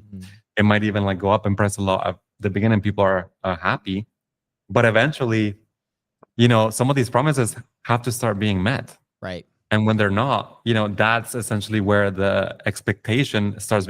You start going into debt, Yeah. right? Like every single day, every single announcement you post, where it's like a bit of a letdown. They're like, "Oh, what's going on?" Like, Right. I'm sure, like, they'll announce the Disney partnership soon, right? Yeah. So, and that day never comes. So eventually, Right. you slowly start transforming some of that rabid fan base into just some people just like leaving the community altogether. Right. Some of them just start becoming like this really pent up anger, Right. toxic, The a little bit of like anti-ambassador haters in a lot of ways. Yeah, Like exactly. The they're an anti-ambassador. ambassador that Yeah. like hates you and like will do anything by any means necessary to like tout your name. Like if you comment on something, they'll be like, "Oh, win this," or like, "Hey," they're just like they just follow you. It's honestly crazy. Yeah. So unfortunately, that was just like the case for like a lot of projects in the space, et cetera, et cetera. Yeah. So yeah, I think there's definitely a time and place for hype, like you said, but also at the same time, there's also like there's novel ways to market. Whereas like so for example, in the app stores these days, you're not allowed to run ads on that are kind of like, let's say, like false expectations of your game. What that means is, for example, you can't show something that is in your game as your game, because when a user downloads that and they open the game that you were advertising and there's nothing like it, Right. which actually happened at one point in time. You were advertising games with like some little animations, and people thought that's what they're gonna get. Right. That's already stopped. So see, in Web2, there's already, that was like a no-go. It's like, hey, you can't be giving people false expectations when you're running ads in a lot of these platforms like Facebook, TikTok, etc. You gotta advertise true to to what you're selling. Yeah. So I think that's definitely a lesson that we did not get in Web3. Yeah, I definitely think it is a huge lesson. And I think one of the big issues that I think with a lot of Web3 is the expectation debt, but it's also the members of the target audience in which that you are going to be going to. A lot of these people, I felt like this, and I don't know if you handled this at like studios that you were a part of, but like there's like the reality of like what it actually is, but then the perception is also something very different, right? So like people will say that like, well, you're not an investor, right? But like every single word, and it kind of goes back to the expectation debt, is pretty much putting them into a category of like, hey, I think I'm an investor into your company. We're going to get perks. We're going to get benefits. We're going to get forever utility forever. And you're going to be a part of Disney, which means that I'm going to be a part of Disney, right? We're all going to get bought out together, which is like, it's really funny to think about that and to poke fun at it. But like in a lot of people's minds, especially in that like specific craze, and even to some degree today, the target audience for like NFTs or crypto or any of these specific ones are like very much attaching the value and trying to speculate on the future, earnings and profitability of the company in which that grows, then the underlying asset should grow as well. And so it's just this expectation debt that kind of comes up with also the imagination of like, an investor, right? Like whenever you're pitching to people and VCs, they understand the risks. But for like these community members, they really, I don't think understand the risks as much as like, you know, VC and venture capital do. And so they will feel as if they'll go to bat. They'll do things that like VCs won't do, which is like tout you all over all the social medias, show up to every single event. But you know, once you turn your back on them, it becomes a little nasty too. And as you describe that, notice that the archetype or persona of a lot of these holders is not, like you just said, is not literally people saying, hey, I can't wait for the game to play the game. Yeah. They're like, oh, I can't wait to make a return and to make some money, you know? So it's kind of broken from the get-go, you know? Yeah, absolutely. And one thing I want to kind of transition here too is that you also have a subject matter expertise into the creator economy. And there's a few things that I want to kind of touch on this if we can, Matt, is like, first is the past, right? Like how creator economy like has worked, how kind of creator economy works in Web3, because it's a little bit different in my opinion than like Web2. And then how the creator economy, I think, is going to progress. Because I feel like whenever we talk about the creator economy, it's always a very fascinating conversation because both of me and you like love content creation as a trade and an art, but also like the analytics side of things too. That's also why you work at Upptic. That's why I'm also a performance marketer. But like in terms of that, history-wise, like the creator economy, how have you seen it like evolve over time, especially for you being as long as you are? Let's go with that first. Yeah. Yeah. So I love talking about the creator economy. I remember for some reason I have a knack. I don't think I like, you know, anything special, but I have a knack for like being like one of these like first adopters into things. I think I have like ADHD, so I'm always like looking into stuff that I shouldn't even be looking into and just learning a little bit about everything, which I enjoy. So I remember when Instagram started becoming popular, I, you know, made an account, even though I'm like a shy extrovert and I don't really like to like post pictures and stuff, but I caught that first wind of influencer marketing on Instagram, which was when Gymshark started sending their apparel to literally to almost anyone that had like 1,000 followers. Back then, that was big. Right. And what they realized is like, holy crap, when we send people these free hoodies or, you know, tank tops or whatever, and they wear it and they post it, we get at the back end, we get a shit ton of sales. Yeah. Like we should actually start taking this serious and just like, you know, sponsor these athletes, work with them, brand deals. We should, you know, they were making so much money. They were like, we want to start paying these people. Yeah. And I think that was like, I think Gymshark was one of the first brands that essentially did influencer marketing on Instagram. And of course, they're huge. Back then, YouTube was starting like the whole MCMs, which is basically the multi-channel networks like Machinima for gaming. And basically those channels were starting to partner with the early innings of like gaming creators. Yeah. And they started to give them like their monthly paycheck. You know, this was before like YouTube had like their own ad system that actually paid creators. So I remember watching back in the day Call of Duty, and oftentimes they used to have like the little Machinima intro, and that means that these guys were on some sort of contract.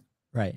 And I used to remember like, wow, this is really cool. You know, back then I used to love COD. I had my favorite COD YouTubers like C-Nanners, Hutch, and other OGs. Wiz was actually one of them back in the day. And I kind of grew up on that. And, you know, I used to watch all their freaking videos. And then fast forward a little bit to like 2015, 2016. And even a little bit before that, I was on Twitch, right? Yeah. I remember there's like a lot of like League of Legends. I used to consume that. And one thing that I noticed is that there was a huge wave of like people that just were streaming for the love of the game. Yeah. And when I got my chance to volunteer for this esports team, I was doing it for the love of the game too. I was in like uni or college. Yeah. And I wasn't getting paid anything. And basically, I didn't even want to stream myself. I just wanted to like be alongside a lot of the streamers. And the one thing I learned is that back then, we kind of, I mean, I'm not going to lie, we kind of came up with a payout model that we ended up like selling to Twitch on for our Twitch contract and everything. And we basically came up with this really simple formula. I don't think I know it off the top of my head anymore, but it was basically how we calculated an impression on Twitch. Oh, nice. Which was like viewership times 60, which is like 60 seconds, and then divided by the amount of like hourly viewers or something like that. Yeah. But anyways, it was like a pretty sound formula. I came up with it with like, pretty smart people. Yeah. And then, we basically run that all the way through like 2020. So like for like half a decade, we sold every single sponsor on that formula for like all the streamers that we were partnered with. And basically one of the things that I noticed is there's a little bit different from back then to now is, dude, back then, like people had to like stream for like 2-3 years before they even saw their first sponsorship. I would say in Web3, if you actually take it serious, right, you can end up sometimes even being sponsored like before you start like a series or show, which I think is like so beautiful because I'm pro creator. Yeah. The only thing that I've condemned recently is like pump fund streaming because I love the idea of creators making money. I hate the idea of creators, audiences, and communities losing money. Yeah, and that's exactly what happens when you like launch on like so I have a question. So this is going to be a fun topic. So in terms of the pump fund, fundamentally, actually, so what's the difference between just gifting a sub versus like paying for a tradable token that like wasn't even going to like, you would, at least in terms of like Twitch or Kick or anything like that, or Twitch, like you would just pay for a sub and never get any like specific benefit. I guess there is like utility for like specific like badges and stuff, but for like pump fund, that can kind of happen. But also from a creator standpoint, from a fundamental tech point of view, like you're still also generating fees for the transaction volume that's currently on it, which I find actually fascinating. Like let's eliminate pump fund for a like second of being a brand that like is kind of associated with like pump and dumps and all that stuff. But that's pretty cool. So like what what do you think about that? Yeah, I do think about that. You're on the money because I was literally talking to Noah about this the other day on the show. I actually have a clip of this. I said there's two ways in which I agree for a content creator, like a legit content creator, to launch a pump fund stream. And the first one is if they're utilizing their creator fees for charitable purposes. So for example, like Feed the People. They had like a token. Yes, all these regions were trying to make money on this side. Of course, 99% lose money. Right. But on the other side, all the money was going to homeless in LA, feeding people on the streets. So overall, that is EV positive, right? Because regions are losing money, but it goes to a charitable cause. The second, so all good on that. The second instance where I agree that someone should do a pump fund is if you're a legit creator that actually wants to take pump fund seriously, stream regularly, and you tell your audience that by buying my token, you are donating to me. So do not, it's like you said, it's like subbing to me. Right. Don't expect to see that money back. You'll most likely lose it. But there's a small chance that you may somehow make money on this, right? A small chance. It's actually like maybe like 1% chance or less. Depending on how long you hold, right? Right. Of course. So, but if the streamer frames it as a donation and as you're supporting me as a streamer by buying the token, yes, you can do so. If not, if you think that you can make money with this, no, the chances are slim. So please refrain from buying it. The content is still free. You can watch the stream for free, right? So those are the only two instances where I think it's okay. Okay. Sounds good. Yeah. Usually me and you do align, but it is very interesting. And that kind of, I want to kind of get to this subject because like, I'm very interested in what you have to say is like the future of like creator economy, right? So like we're moving now into a post-consumer AI world. There's just like going to be a lot of slop. A lot of our favorite gurus are kind of saying that it's no longer the attention economy. It's the interest media stage where hyper-specific content on things are really good. Is there any other specific take that you might have? And then I'll share mine after you do. Yeah, mine, I haven't thought a lot about this because I'm actually in the camp of I want to embrace AI. I don't think AI is going to like replace anyone anytime soon. I feel like the people that are going to get replaced are like the people that don't become AI fluent. So for example, like tell me one person in this day and age that can work remote similarly to us that don't know how to email, use Google Sheet, use Google Docs, whatever, all these tools that we use like like a Microsoft or Right. a computer, that means that you're like PC fluent, right? Or like Right. you know how to use like an Right. like the tech that we use, right? Right. If you don't know how to use that, you're replaced. It's like, no, sorry, you can't work because Right. you don't know how to use it. It's gonna be the same thing, I think, with AI. Yeah. Is like, are you fluent in it or not? Like, it's just kind of how the natural evolution of things. And then my other take on this is basically in a world where AI becomes so good that content is just like really easy to make, even if like we can replace ourselves with like these avatars of ourselves that are more articulate, smarter than us, and Right. just more charming overall. I think all that matters after that is basically distribution, or like whoever holds the all the eyeballs. Yeah. Because that's like the one thing that I suppose you could argue that AI can't like literally just like do with a prompt, is like have like an audience or like a community, right? Yeah. So I think for You're the talking about like people, more brand, like I guess more double clicking to it, like distribution is like, for example, if Matt tells me to show up, I'm going to show up because he's like one of my best friends. And so it's like more having the power of like eyeballs and also retention, like distribution. I want to kind of go into it because I feel like distribution is too broad of a term in terms of stuff. But like, what would that distribution, when you break it down, of like, yeah, like what would distribution look like to you in your mind? yeah, it's gonna be like at every level. So for example, at the Mr. Beast level, Right.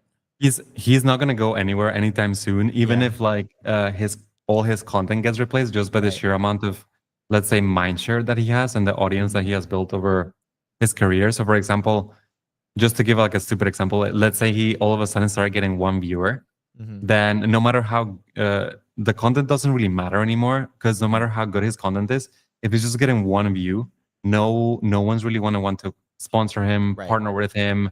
Even other people, they'll start being like, oh, Mr. Beast really fell off, he's only getting one view now, why would I watch that? But then, so that's like a really clear black and white example. But at a smaller levels, I think communities are just especially gated communities and friend groups, I think they're going to become a lot more curated. Yeah. Right. So for example, in a world where there's like a bajillion videos uploaded every single day, you're going to look for places where information is like almost like parsed or filtered like a little Curators, bit, and you're getting the commentary as well too. Like you're getting like, not to be political, but Asmongold and Hassan are both like specific, the big streamers on both political spectrums, and like commentate on everything. So it's not so much what it is, it's also like the commentary around it of like, hey, what does actually Asmon think of this, not just of like what it is, like, because I think that's going to be more accessible. Like I think education,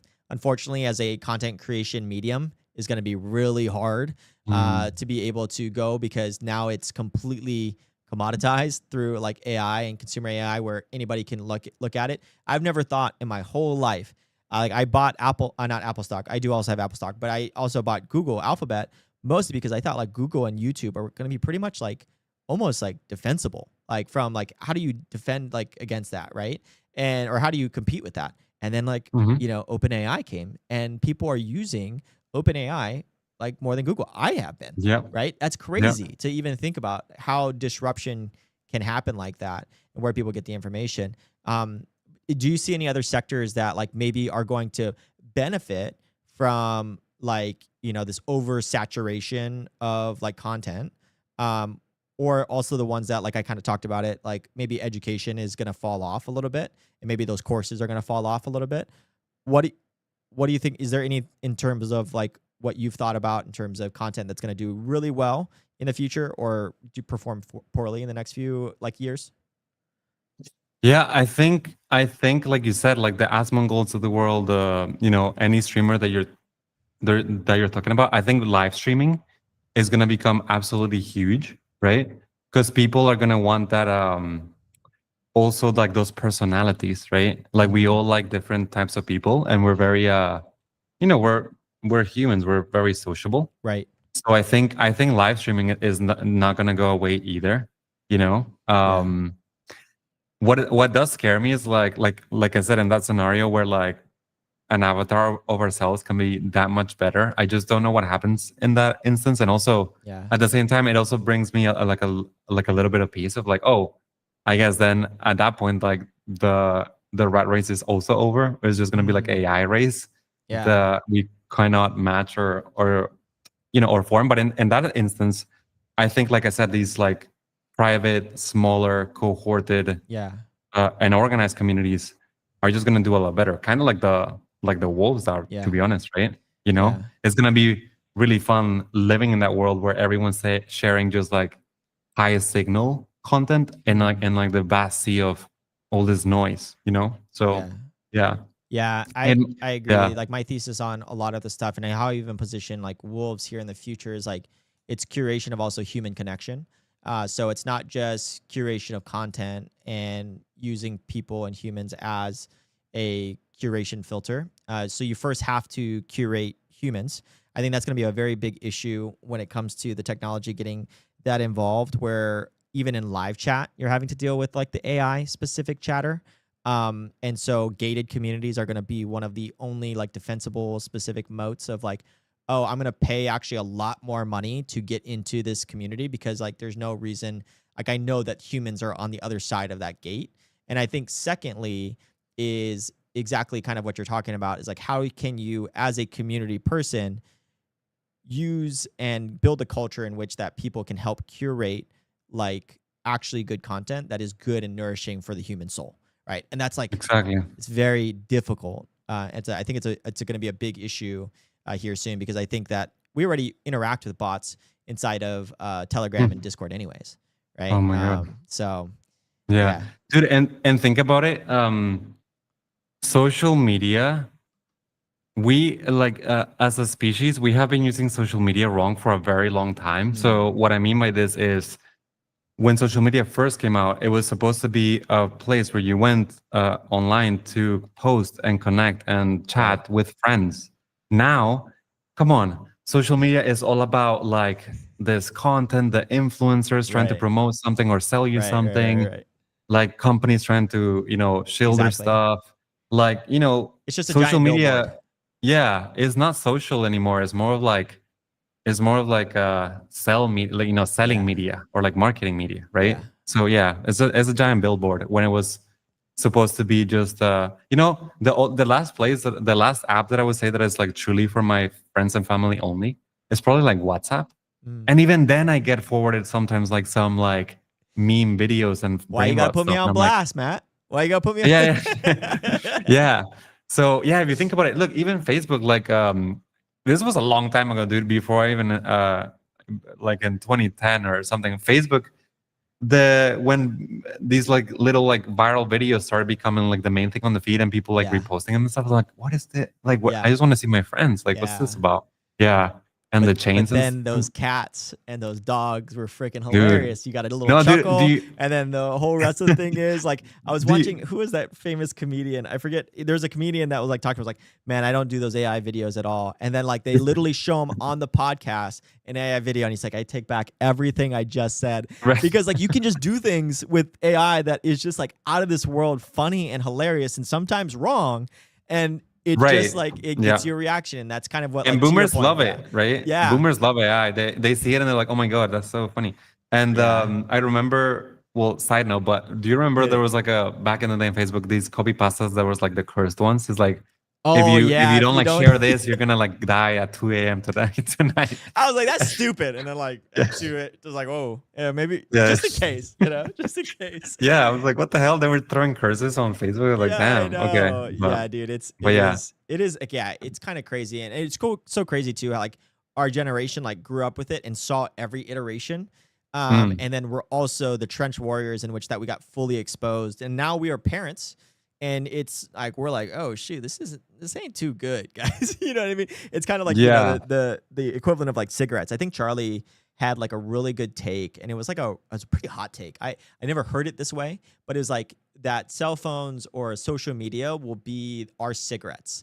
Like in a few years, whenever it like first gets like initially studied, Like our brains are probably going to be like different and all that stuff. And like I definitely have done damage to myself. And I've been like very guarded for my kids here on out. Okay. We've already shot past, but I have one last question for you, Matt. You good. To be honest, I just like, out of everybody, I was like, oh man, I just wish that I could just like shoot it with like Matt for like 2 hours. Because I think like one of my conversations, me and you are both also like givers and takers of the conversation. So it's just a fun chase, you know, and we're both also humble enough to like be able to push back on things, and then also open-minded enough to be able to take threats. And that's why I like love having conversations with you. So we definitely need to get like a 2 hour on the book and then just like rip for live stream and then just farm clips out of it. Because V loves us both. Shout out V. You know? Maybe in Manila. Yeah. You know? Oh yeah, that would be good. We should show up a little early and we do a live one. That would be really cool.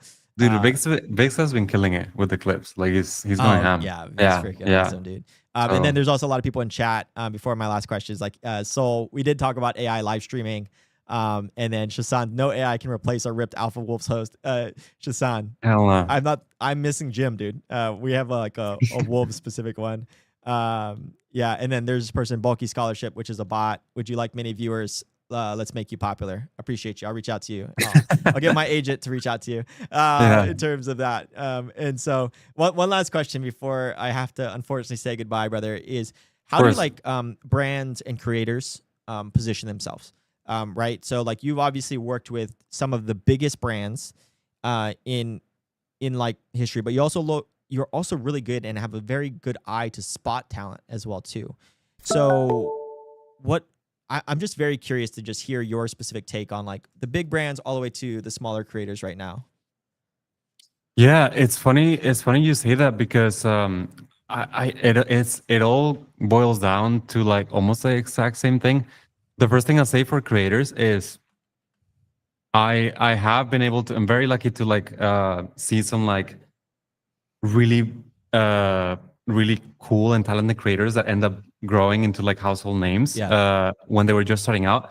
And the thing that strikes me most about them is that the way they just interact, whether it's in a streams or videos, they're just coming out so like super authentic, and you know they're talking to you like you're their friend, like you're like the only person watching, and they're just something like really, you know, I mean it gets to a point to where it's like problematic. They call them like parasocial relationships, but you know the best creators, this is literally what they do. I'm not sure if you've seen the Speed streams recently, but like everyone, so good, dude. Everyone that swarms him and all the people that get close to him, they tell him like, Speed, I love you, man, I love you. Like it's like it's just like, thank you so much. You know, they're so grateful, and it's because the way this kid like just interacts in his streams, it just makes you feel like you're his best friend.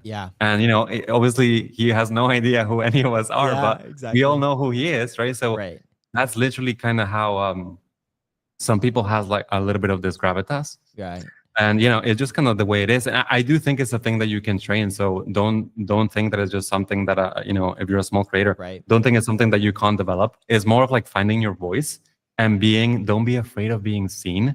Sometimes, you know, some of us are cooler than others. Some of us are like shyer than others. But you know, there's a crowd for everyone. So don't ever try to be someone that you're not.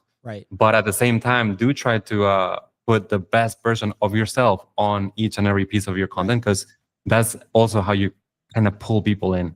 So you know, a lot of the best streamers, they do have a bit of a alter ego that they're kind of like elevating themselves on stream with, and it doesn't mean that they're being fake. Actually, it's actually it's just another version element of themselves. It's another version of themselves, and that's completely fine. You know, like not there is everyone different versions of yourself. Just to kind of like, sorry to interrupt, but like there is different versions. Like you're a different version than you are with your parents, right? You're a different version than you are with like your spouse. Like you're a different version that you are with just the boys. You're a different version of yourself whenever your boy has a girlfriend around. You want to make sure that they're impressed. There's like all of these specific versions. Doesn't mean that you're being less authentic. You know, it's just showing that like, hey, there is a different version of myself that I can present to you. And it's like sometimes whenever I get on streaming, I get super crazy. Like whenever I was playing video games for the first time with Blake, I like swore, and Blake's like, I've never heard you swear. And like, gaming just brings that out of me that I probably shouldn't, because like it just slips out, you know? And so, I completely agree with you on that, Matt. But also I just want to give you credit before, because John's gonna be coming on in like 5 minutes. Sweet. Is like, first of all, you're a great friend. I think you're just an amazing person. Thank you so much for your belief in the Wolves and also just me. I just know that I believe in you tremendously. I think that you're just a amazing talent.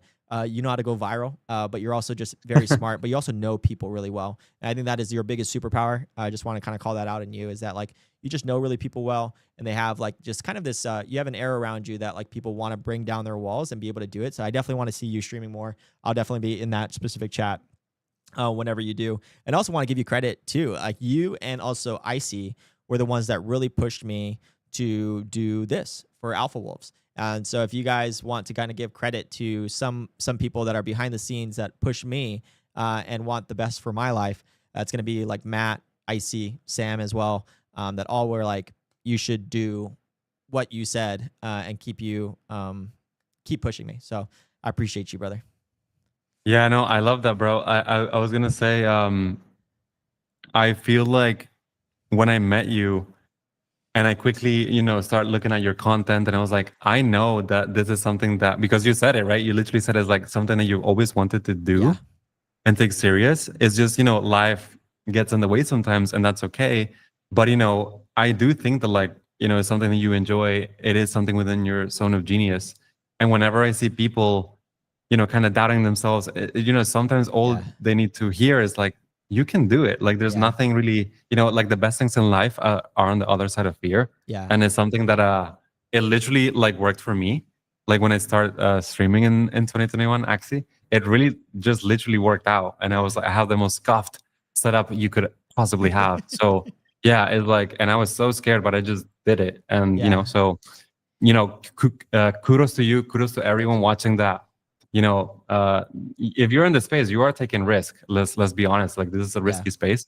So kudos to you for like doing like hard things. And I would say, don't give up. Don't give up. Like, just keep doing your thing. Network with people, talk to people. And be a good person, and things just work out. Yeah, absolutely. And you are a great person, brother. And I know a lot of things are gonna work out for you, brother. But thank you for coming on. We'll get a little Manila on the books. Maybe AE, you can show up in person, so as B as well too. Yeah, that'll be fun. Yeah, dude. You call him Vix, I call him V, and I didn't know that it was Vix for the longest time. And then he was just like, "It's so funny that you call me V because nobody else does." And it's like, it was like, it is what it is, brother. I've known him as Vix for like 4 years now, maybe almost 5. But he told me not to. He told me don't call him Vix anymore. He says that I'm V to Peyton. That's it. I was like, okay, cool. Right. I just mess up people's names. That's my bad. It's like that solo leveling guy. It's like, oh, you're not really good with names. Like, I called Julia Jules, and like nobody called her Jules in her life. And so that's funny. Me. Yeah. But last thing I'll say is, say hi to John for me. Yeah. And that's it, man. I'll leave you to it. All right, man. Thank you for having me. This was fun, man. Whenever you want, we'll run it back. Oh yeah. Trust me, next week. Yeah. All right, buddy. All right, brother. Have a good one. See ya. Bye-bye. All right, guys. Next up is going to be John Radoff. He's freaking amazing. Like I told you guys have to be careful. The whole intro is like about 1 minute and 50 seconds long. And I was looking at it and I was like, I got to cut somewhere, right, in this specific bio. But every single line I read, I was like, nope, don't want to cut that. Nope, don't want to cut that. And so just be prepared. You guys are going to hear this guy's bio, and it's going to be a freaking Bible. But don't you worry. We're going to get through it together, and then we'll have a great conversation on it. So I'm going to throw up the Be Right Back. He's back there. I want to just kind of give him a kind of expectations of what it's going to look like. And then we will chat, and I'll see you guys here soon. But love it. Yeah, John, if you guys haven't yet, also repost the space, like, subscribe, all that good stuff. I know you guys already did, but I need to do better at that. I need to call some people out to be able to do that stuff. I'll be right back.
What is up, everyone? We are going to be talking with John Radoff here, and he has been just an amazing friend, also mentor. We were talking at Gamescom, and he also gave me a lot of tips and tricks on things that we should be doing and thinking about for our business. And you'll understand why he is a place of power to give tips and tricks here, because he's been doing it for a long time. So without further ado, let me introduce my good friend, John Radoff. He is a serial entrepreneur, a game designer, and respected theorist of the metaverse. Over 3 decades in the industry, he has consistently been on the vanguard of online gaming and virtual world innovations.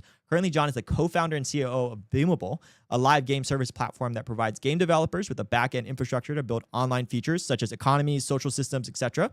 in Unity games. John's career, though, is marked by creation of multiple companies. In 1991, he dropped out of college and found Novalink, an early internet game company, through which he launched Legends of Future Past, one of the world's first commercial MMORPGs on CompuServe, which was really cool.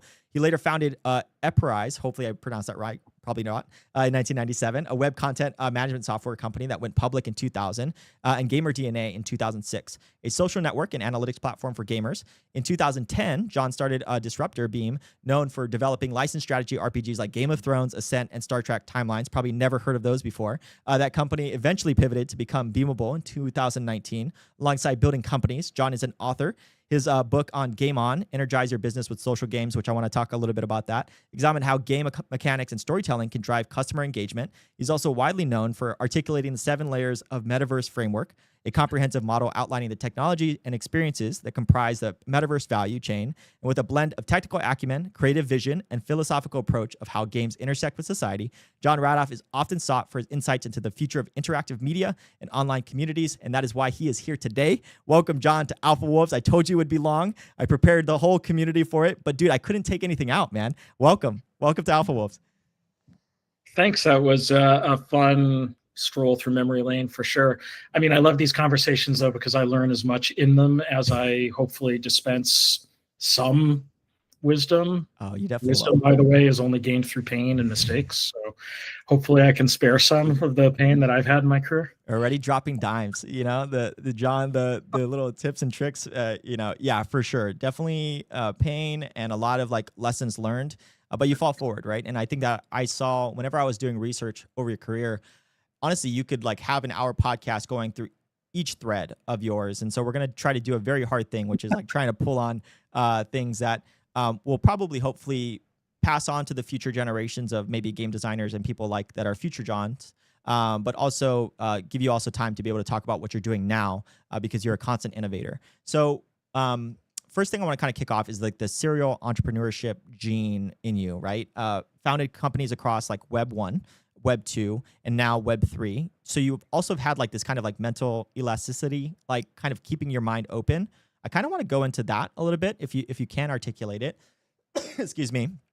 On like your serial entrepreneurship, why you always wanted to build new things and innovate?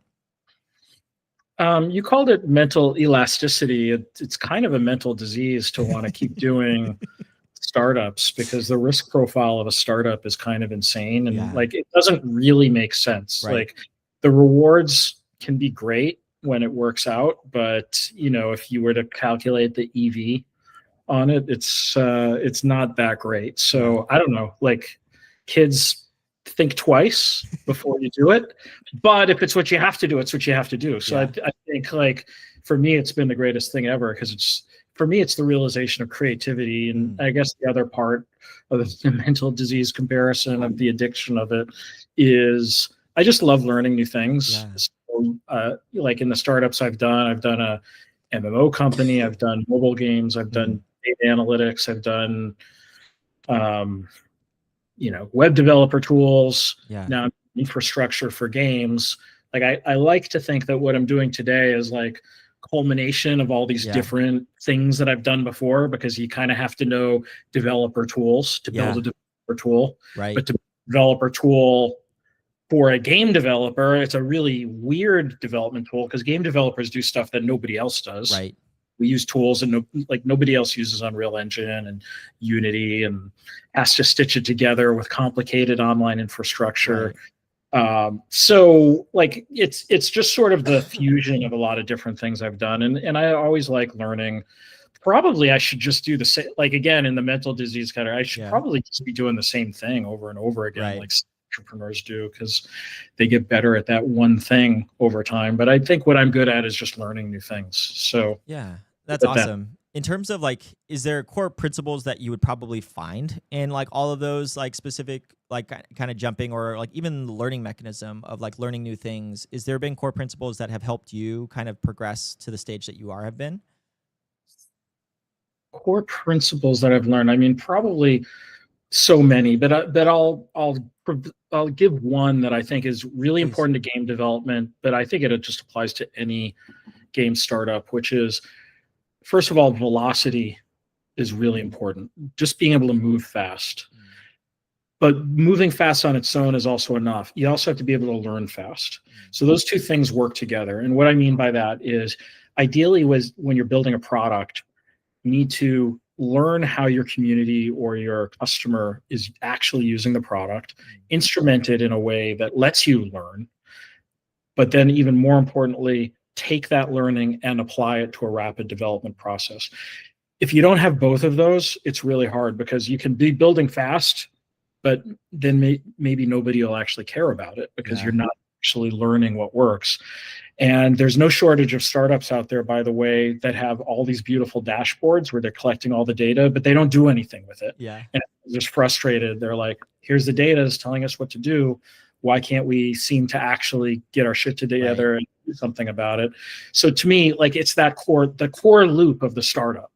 We want to use some gaming analogies there. The core loop is measure, learn, act. Measure, act, measure, learn, act. And the faster you can make that flywheel, the better you can actually make use of the limited runway you're going to have for startup to generate value. That's powerful. Thank you for sharing that. I definitely was like writing notes mentally of like, I already put the specific timestamp to go back and like listen to it again, because that was very powerful, in which that you do. And you've obviously have the pedigree of experience to do that. Kind of talking about gaming analogy as well too. A lot of people are here like wanting to build games or kind of in the business gaming sector, is like, you know, in Game On, you argued that like narrative and immersion are vital. You were like very critical of like shallow gamification. And you were also somebody that was very adamant about commenting under my post about Metcalfe's law. So like in terms of like a lot of this stuff, I would love to just like for you to just kind of like freely speak and about this specific point. And then also like I can pile on with questions as well too, because I have some prepared. First of all, you did your fucking homework. Jeez, I'm impressed. Thank you. Nobody's reading that book anymore. That book's old. I do think there's a few things that I said in there that are true, though. So there used to be this trend called gamification, and people still talk about it to this day. And when they use the word, I think they have no idea what they're talking about, at least as it refers to actual games. Because what they're usually referring to is take some sort of system that I want to amplify, give people a reason to drive up some metric or something like that, and strap it onto some kind of shallow game mechanic like a leaderboard, for example, and just have people gain the points. Right. Now, there is an aspect of that that definitely works. Right. But it works in a slot machine sense. It hits the dopamine and you can keep people pressing the button while they're there. Right. But whether they come back next day to repeat that, that's a whole other story. So I really encourage people who are thinking about games, actual games, as well as gamification, to think not just in terms of that short-term reward, but what's the global payoff? So for a lot of games, it can be, what is the aspiration that I've got? And what's my vision of the future? What do I become if I do the right things in this game? So that you're always thinking about, like, you have in your mind, this is what I get to be if I do the things that align to that. Then the short-term rewards are essentially telling you that you're moving in the right direction to accomplish that. And I think that if you use that approach to gamification with a lot of things that we don't normally think about games, then that can be really powerful too, to get people to think of, like, what is your role in the story? What are you going to become? Like, what is the overall framing device for those little microtransactions that you're doing? But forget just doing microtransactions, like just microtransactions, like other than slot machines, doesn't really work that great. Like, people don't actually come back to Skinner boxes all the time. Right. They want to be part of a story. It's like the dopamine versus serotonin. Dopamine is the short-term sort of reward system. Right. Whereas serotonin is like the social structure and like, how do I fit in and how do I conceptualize things at a deeper level? And you got to actually do both. Yeah, but it's the one that's harder. Yeah, no, I love that. I want you to just keep talking about it. We could press on as well too. In terms of like, you've also always been somebody, like you've had a mantra as well too, of like fight for the game maker. And this is kind of where I like want to kind of pivot over to Beamable, but like this appears to be like a guiding like mantra for you. Is like, can you elaborate like what that means in practice? Maybe also why you started Beamable in the first place. But like, what does that mean to you? Like, fight for the game maker. Well, let's start with how important games are. Like, games are the media type of our time. Like, it's far bigger than television and movies and for good reason, because it's an interactive media where you can tell stories and immerse people right in the story, where they get to make decisions and shape their own experience. And that's a unique kind of storytelling. I think games are not always, but very often, a really compelling storytelling medium for that. Like, some of the stories I've had in games are more powerful than any movie that I've watched, for example. So it's just a really great platform for making that human connection through storytelling, empathy, through emotion, and also between the players of the game in a socially organized way, like people working together. So I think games are important as a form of art, as a media type. Certainly a commercial industry that's driving $200 billion a year of revenue on the top line. So number one, like, it's an important media and art category for us. So that said, it's really hard to succeed. It's like, but I mean, not exactly unique. If you look at music, if you look at books, like all of these things have horrible power law distributions in terms of like the success rate. But I think there's a potential for games to be a little bit different than that, in that, you know, I think we're going to evolve towards a place where everybody can be a game maker, and the quality of the tools and the things that you use to craft games are going to be so good that it's going to be a little more like Dungeons and Dragons in the future. I love that. Hopefully that's where we're going by providing infrastructure, Beamable. I think that's what some of these things like vibe coding are going to support, because Dungeons and Dragons, you think about it, they provide a framework, but it's really you, the dungeon master, with your group of friends telling that story in a collective group. And you didn't have to spend a $50 million, $100 million AAA budget to deliver an amazing entertainment experience for that. So digital games are going to eventually be at that point too, where we're going to be sort of in this direct from the imagination to the screen space where you and your friends can do that. And we're already seeing signs of that, like Roblox and vibe coding. Like, it's not the highest quality games yet. I was trying to say, like, you invoke Call of Duty onto your screen just by playing it, but you can see where it's moving for sure. And I just think game making is for everybody. So when I say that, you know, I fight for the game maker, it's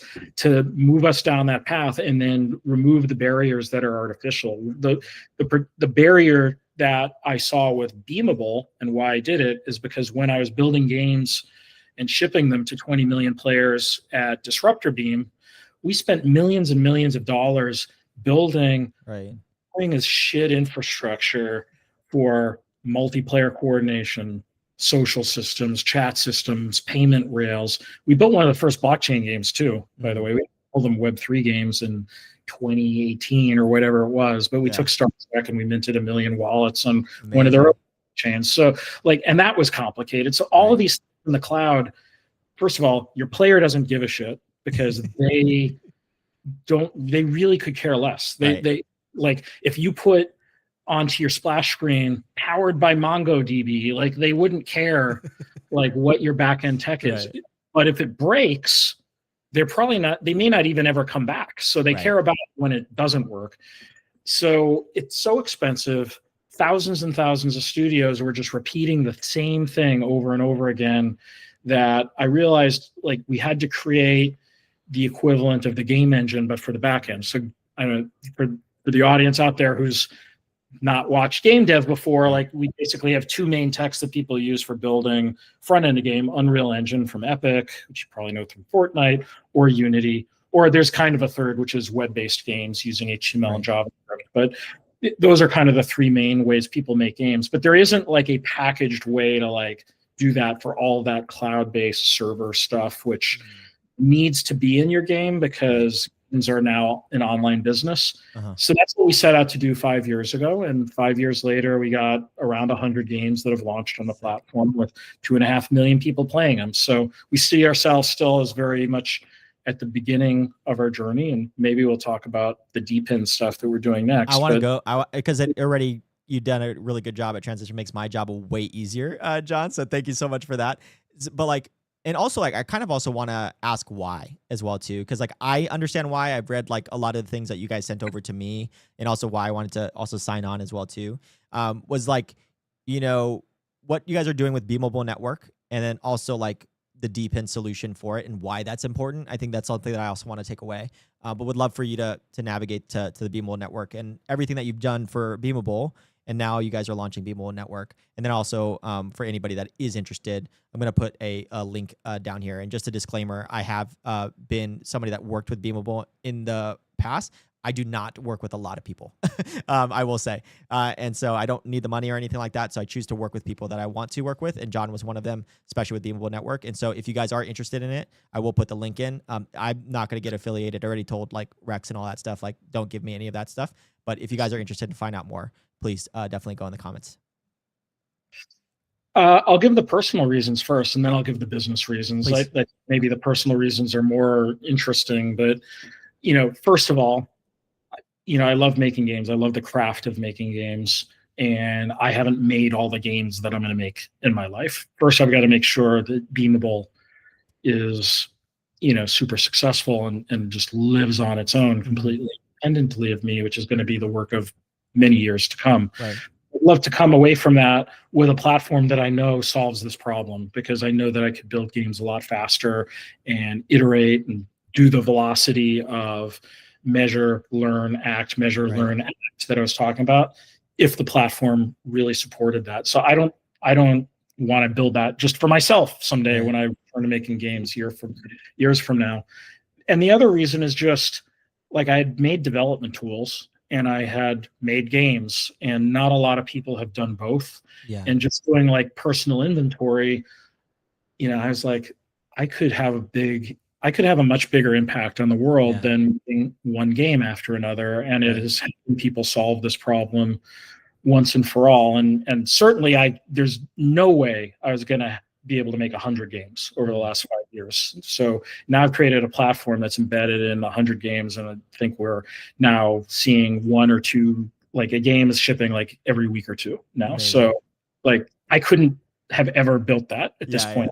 So I guess kind of first part of the mission accomplished on that level. Right. What are the business reasons though, which is maybe what you're getting at? So, I mean, first of all, we see game studios spending about 20% of their top line on this, and it's from the smallest up to the biggest. Like Roblox is actually a really good example. Yeah. Roblox at one point was spending 40% of their top line back out infrastructure spend. I think if I go by their most recent S1, it was down to 27%. So Roblox is huge, and they can't even get it to the industry average of 20%.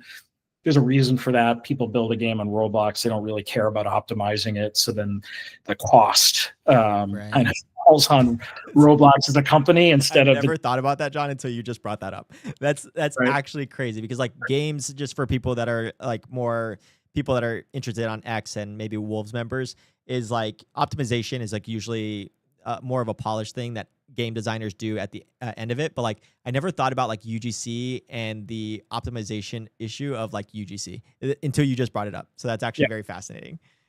Yeah. So, I mean, last year, by the way, that we're talking like $1 billion is what Roblox spent on infrastructure last year. So if you think Roblox is struggling with this problem, they're actually dealing with it really well. Yeah, They're going true.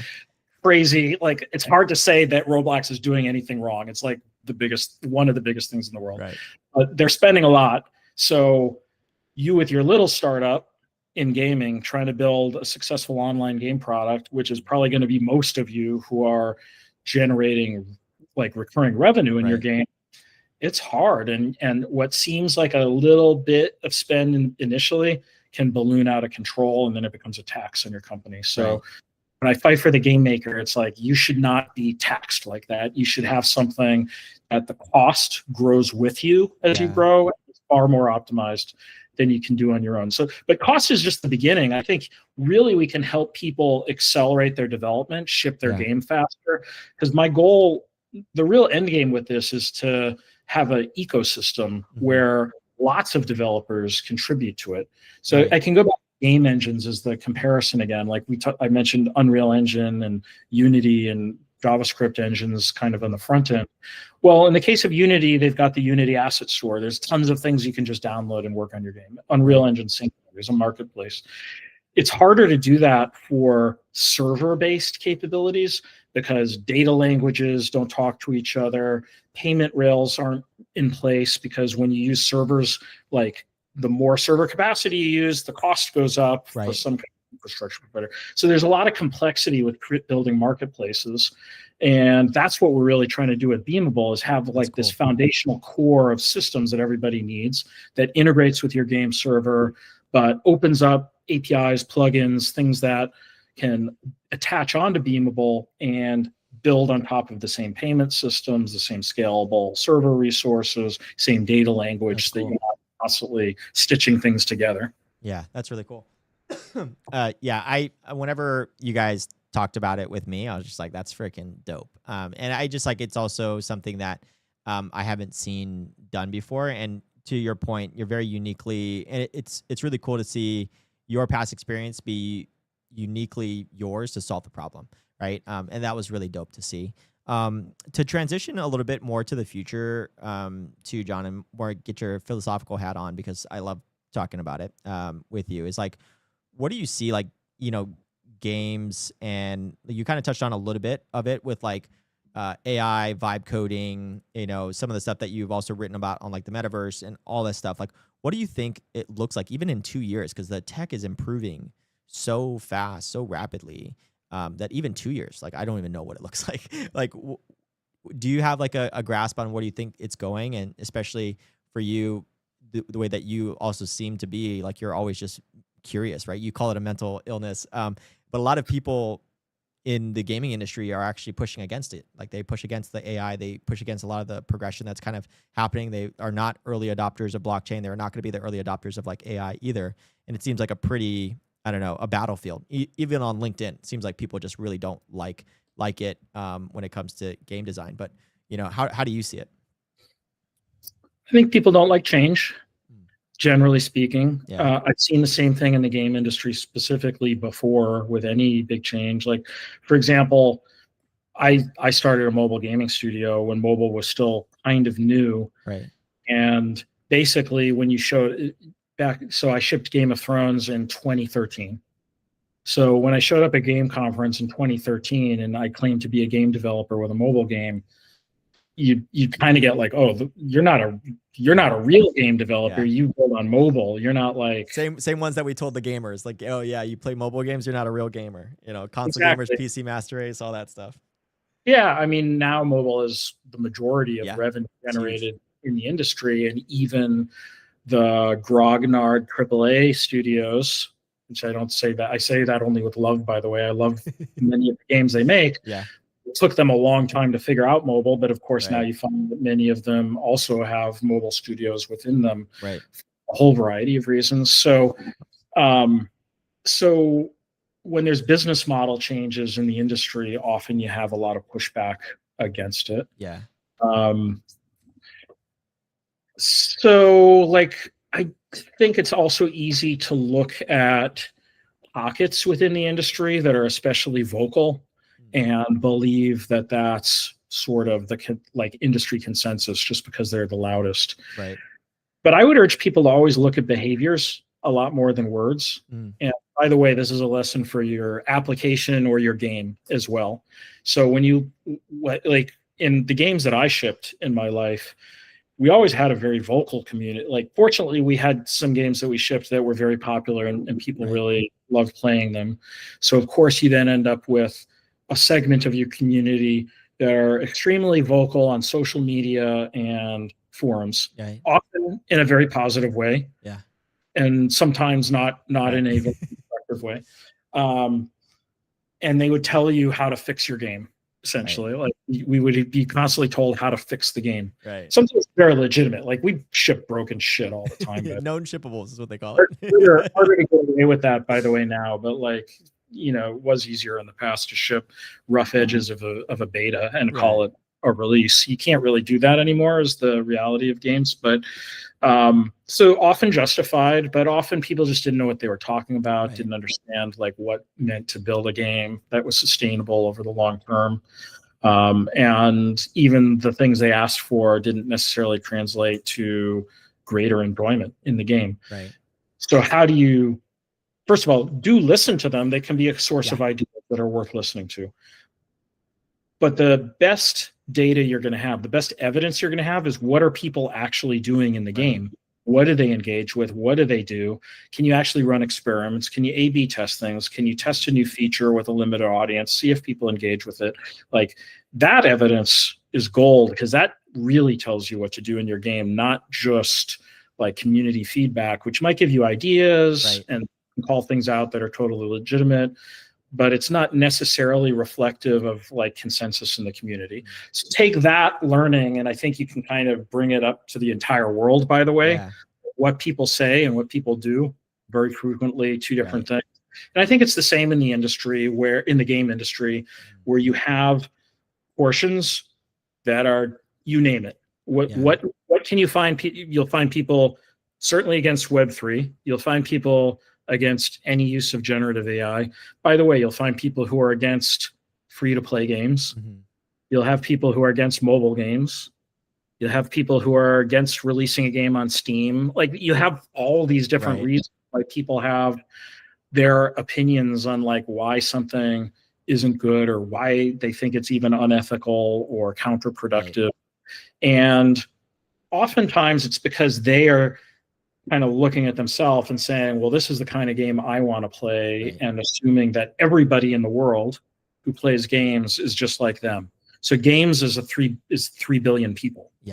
Right. So with the 3 billion people, there's a lot of variety in what people care about and what they play, and how much time they've got available in their schedule, the way they're going to engage, the platform that they're going to play on, and the business model that they're going to engage with. So I would kind of filter out people inside the industry who just push back on any element like that. Because, you know, I don't know that the opinion matters that much. And the action does. Yeah. The action and the behavior, for sure. I have like 2 minutes with you left, John, but I've been very much enjoying this conversation. So if you could stay, if you go as long as you want, I'm not trying to rush you. So I want that to be known.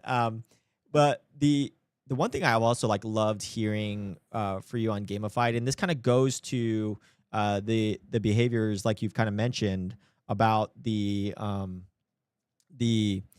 users and the actions of like some of the successful like Web3 games, right? If we talk about FIFA Rivals, NFL Rivals, you even talk about PUBG, all pretty much unbeatable in terms of that stuff. And then you also look at what's happening across the pond with like, you know, Mirror 4, some of these guys. They kind of have a playbook that's been kind of working really well, which is not leading with the like Web3 in your face, connect to MetaMask, but very much using the technology for generating fees down below in like the whale economies.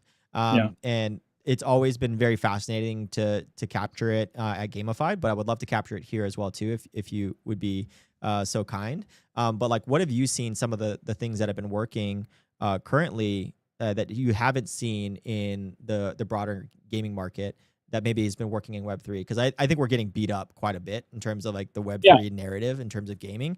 And we definitely deserve it because there was a lot of like pump and dumps and people that were like maybe a little bit, we're ignorant. Let's just say that for now, just be nice. But yeah, would love to kind of get your take on it. Well, what doesn't work is anything that just throws speed bumps in the user experience. Like we know from the data that, for example, taking it completely out of the world of games in Web3, like shopping cart transactions, every 100 milliseconds of delay in a click markedly reduces the conversion rate in that funnel. So if you think 100 milliseconds makes a difference, guess what difference it makes if you tell people to install a wallet, play your game? Like you're basically dead on arrival. You will not, can't make money at that. So that doesn't work. So what does work? I think you either have to do one of two or at least there may be other ways, because there's always the exception that proves the rule in gaming, by the way. So take whatever I say with a grain of salt. But I think one model for success is Web3 is something you just discover way late in the game, and it never impedes your ability to play the game, enjoy the game, kind of just enjoy it. Fundamentals of gameplay, and then later there's some trading economy that you discover because you're in chat mode with your guild mates, and they're like, "Hey, did you know that you can go trade items here?" Like that works. The other is you just go all in on it and say, "Fuck it, this is a degen game. We're building economics right into the game. Everybody knows it.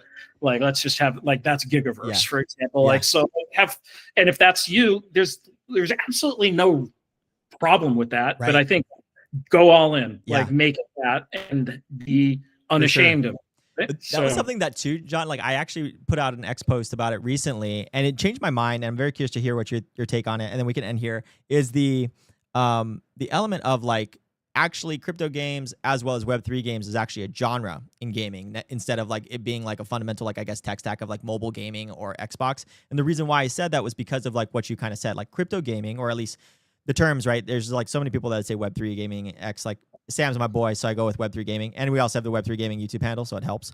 So in terms of the crypto gaming though, there is like this kind of genre of, to your point, the Ponzi-nomic specific type of thing, like more of speculation, heavy leaning on that.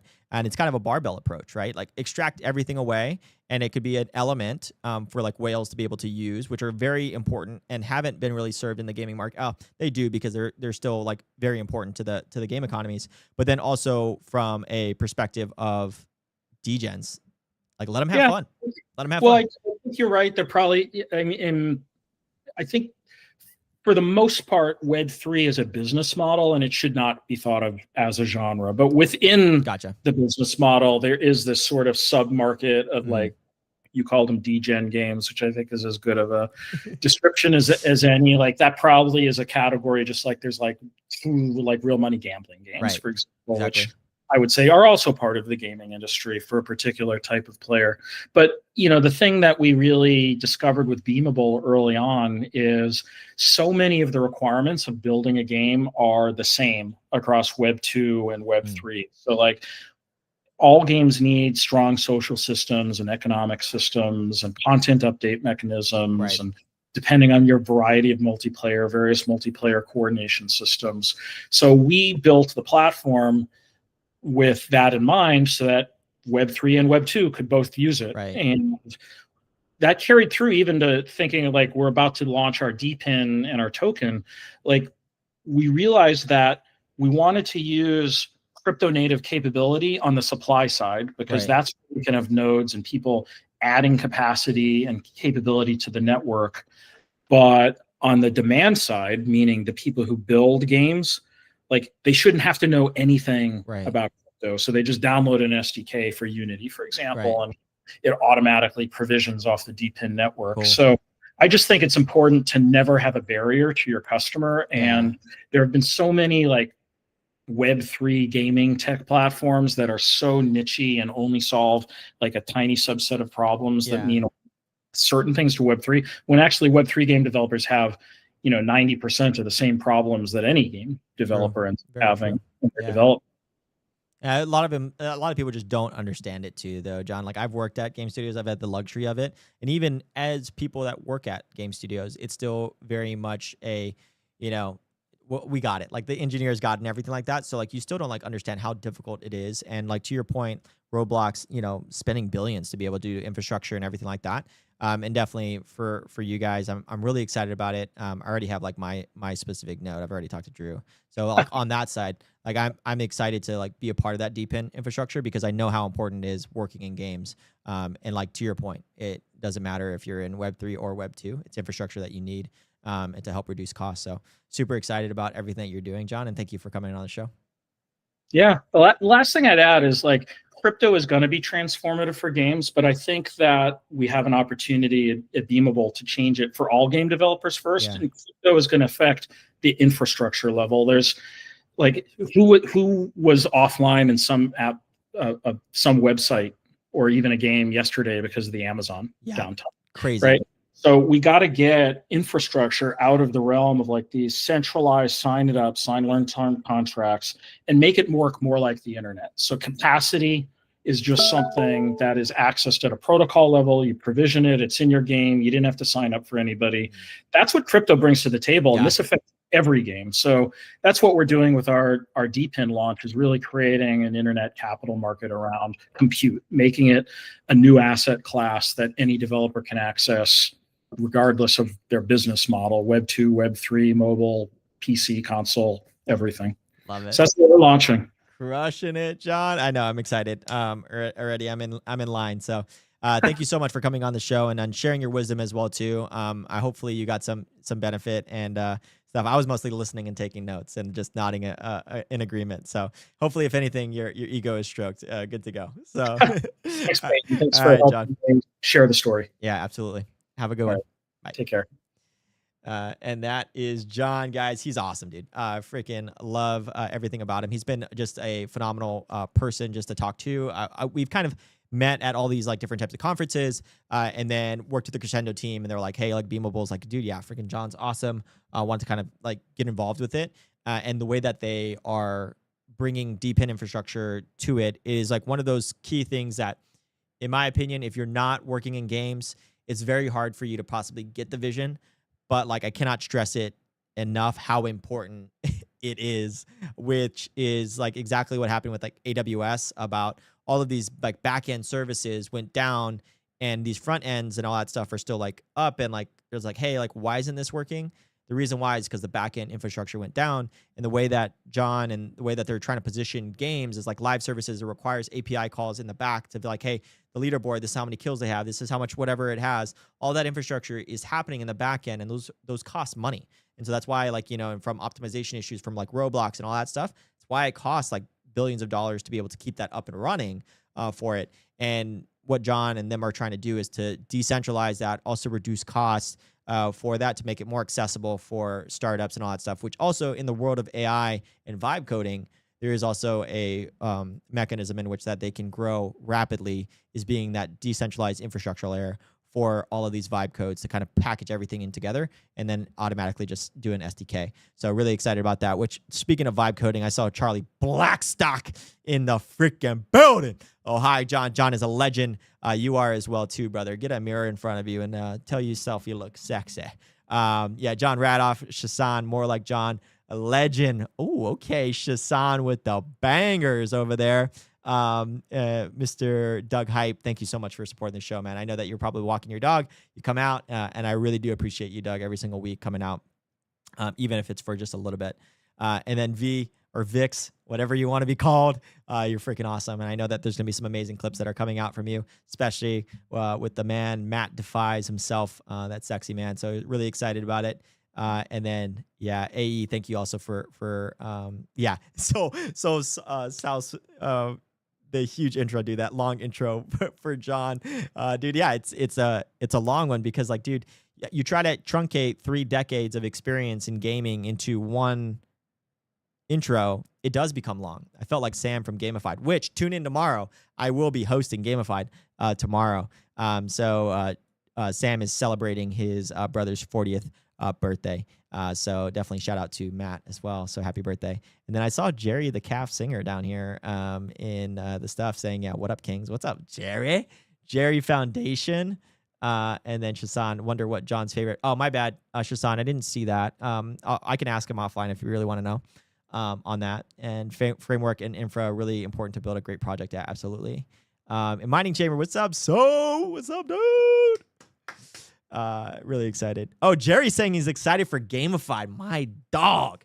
Jerry, should I mix up the intros a little bit? Jerry the calf singer, you know? Or should we just cut the intros? Because, dude, I'm freaking loose cannon. He's not going to be listening to it, right? No, he will be listening to after, so I don't want to get, I don't want to get in trouble, Jerry. V felt personally attacked with a mobile gamer. Yeah, dude. I was a closet mobile gamer for a while because there was so much personal attacks on it. Drew saying Web3 gaming is inevitable. It is indeed, my friend. Mandas, thank you so much for the compliment there. Great discussion. I really do appreciate it. That was a blast. Yeah, definitely. Dude, I was like a little starstruck because the way that I was doing his bio, and one of the things is like the cool thing about Web3, but also kind of the terrible thing about Web3 is that like it neutralizes a lot of people. I was talking to Sinjin about it, right? And his stuff is like there's like all of this neutralization that happens when it comes to learning about somebody in the mechanism. And some of these guys are so humble, being the age that they have and the experience that they have. Chris Heatherly is another one. Freaking John Radoff, like freaking all these guys are very humble enough to still like think that a 20-year-old or a 30-year-old can help them. And I think that's also what makes them great as well, is that they have this constant curiosity, but also open-mindedness to be able to receive on it. But, sometimes you just have to shut up. And that's what I'm trying to do on these shows. I know I'm not doing it very well right now. But sometimes you just have to shut up and listen to what you have. And so, expecto patronum, Dub says I look like Harry Potter in this, though. And I don't think so. Jerry says, "What up, bros?" Oh wait, I'm a little stuff. Yeah, excited for Gamified. Oh no. All right, guys. Well, I think that's it. I think that is what we're gonna do. We end with the glasses. I'm a glasses jacket shirt man, but they don't call me glasses jacket shirt man. Anybody? No? Cool. I guess I'll just end the stream here. I love you guys. Peace.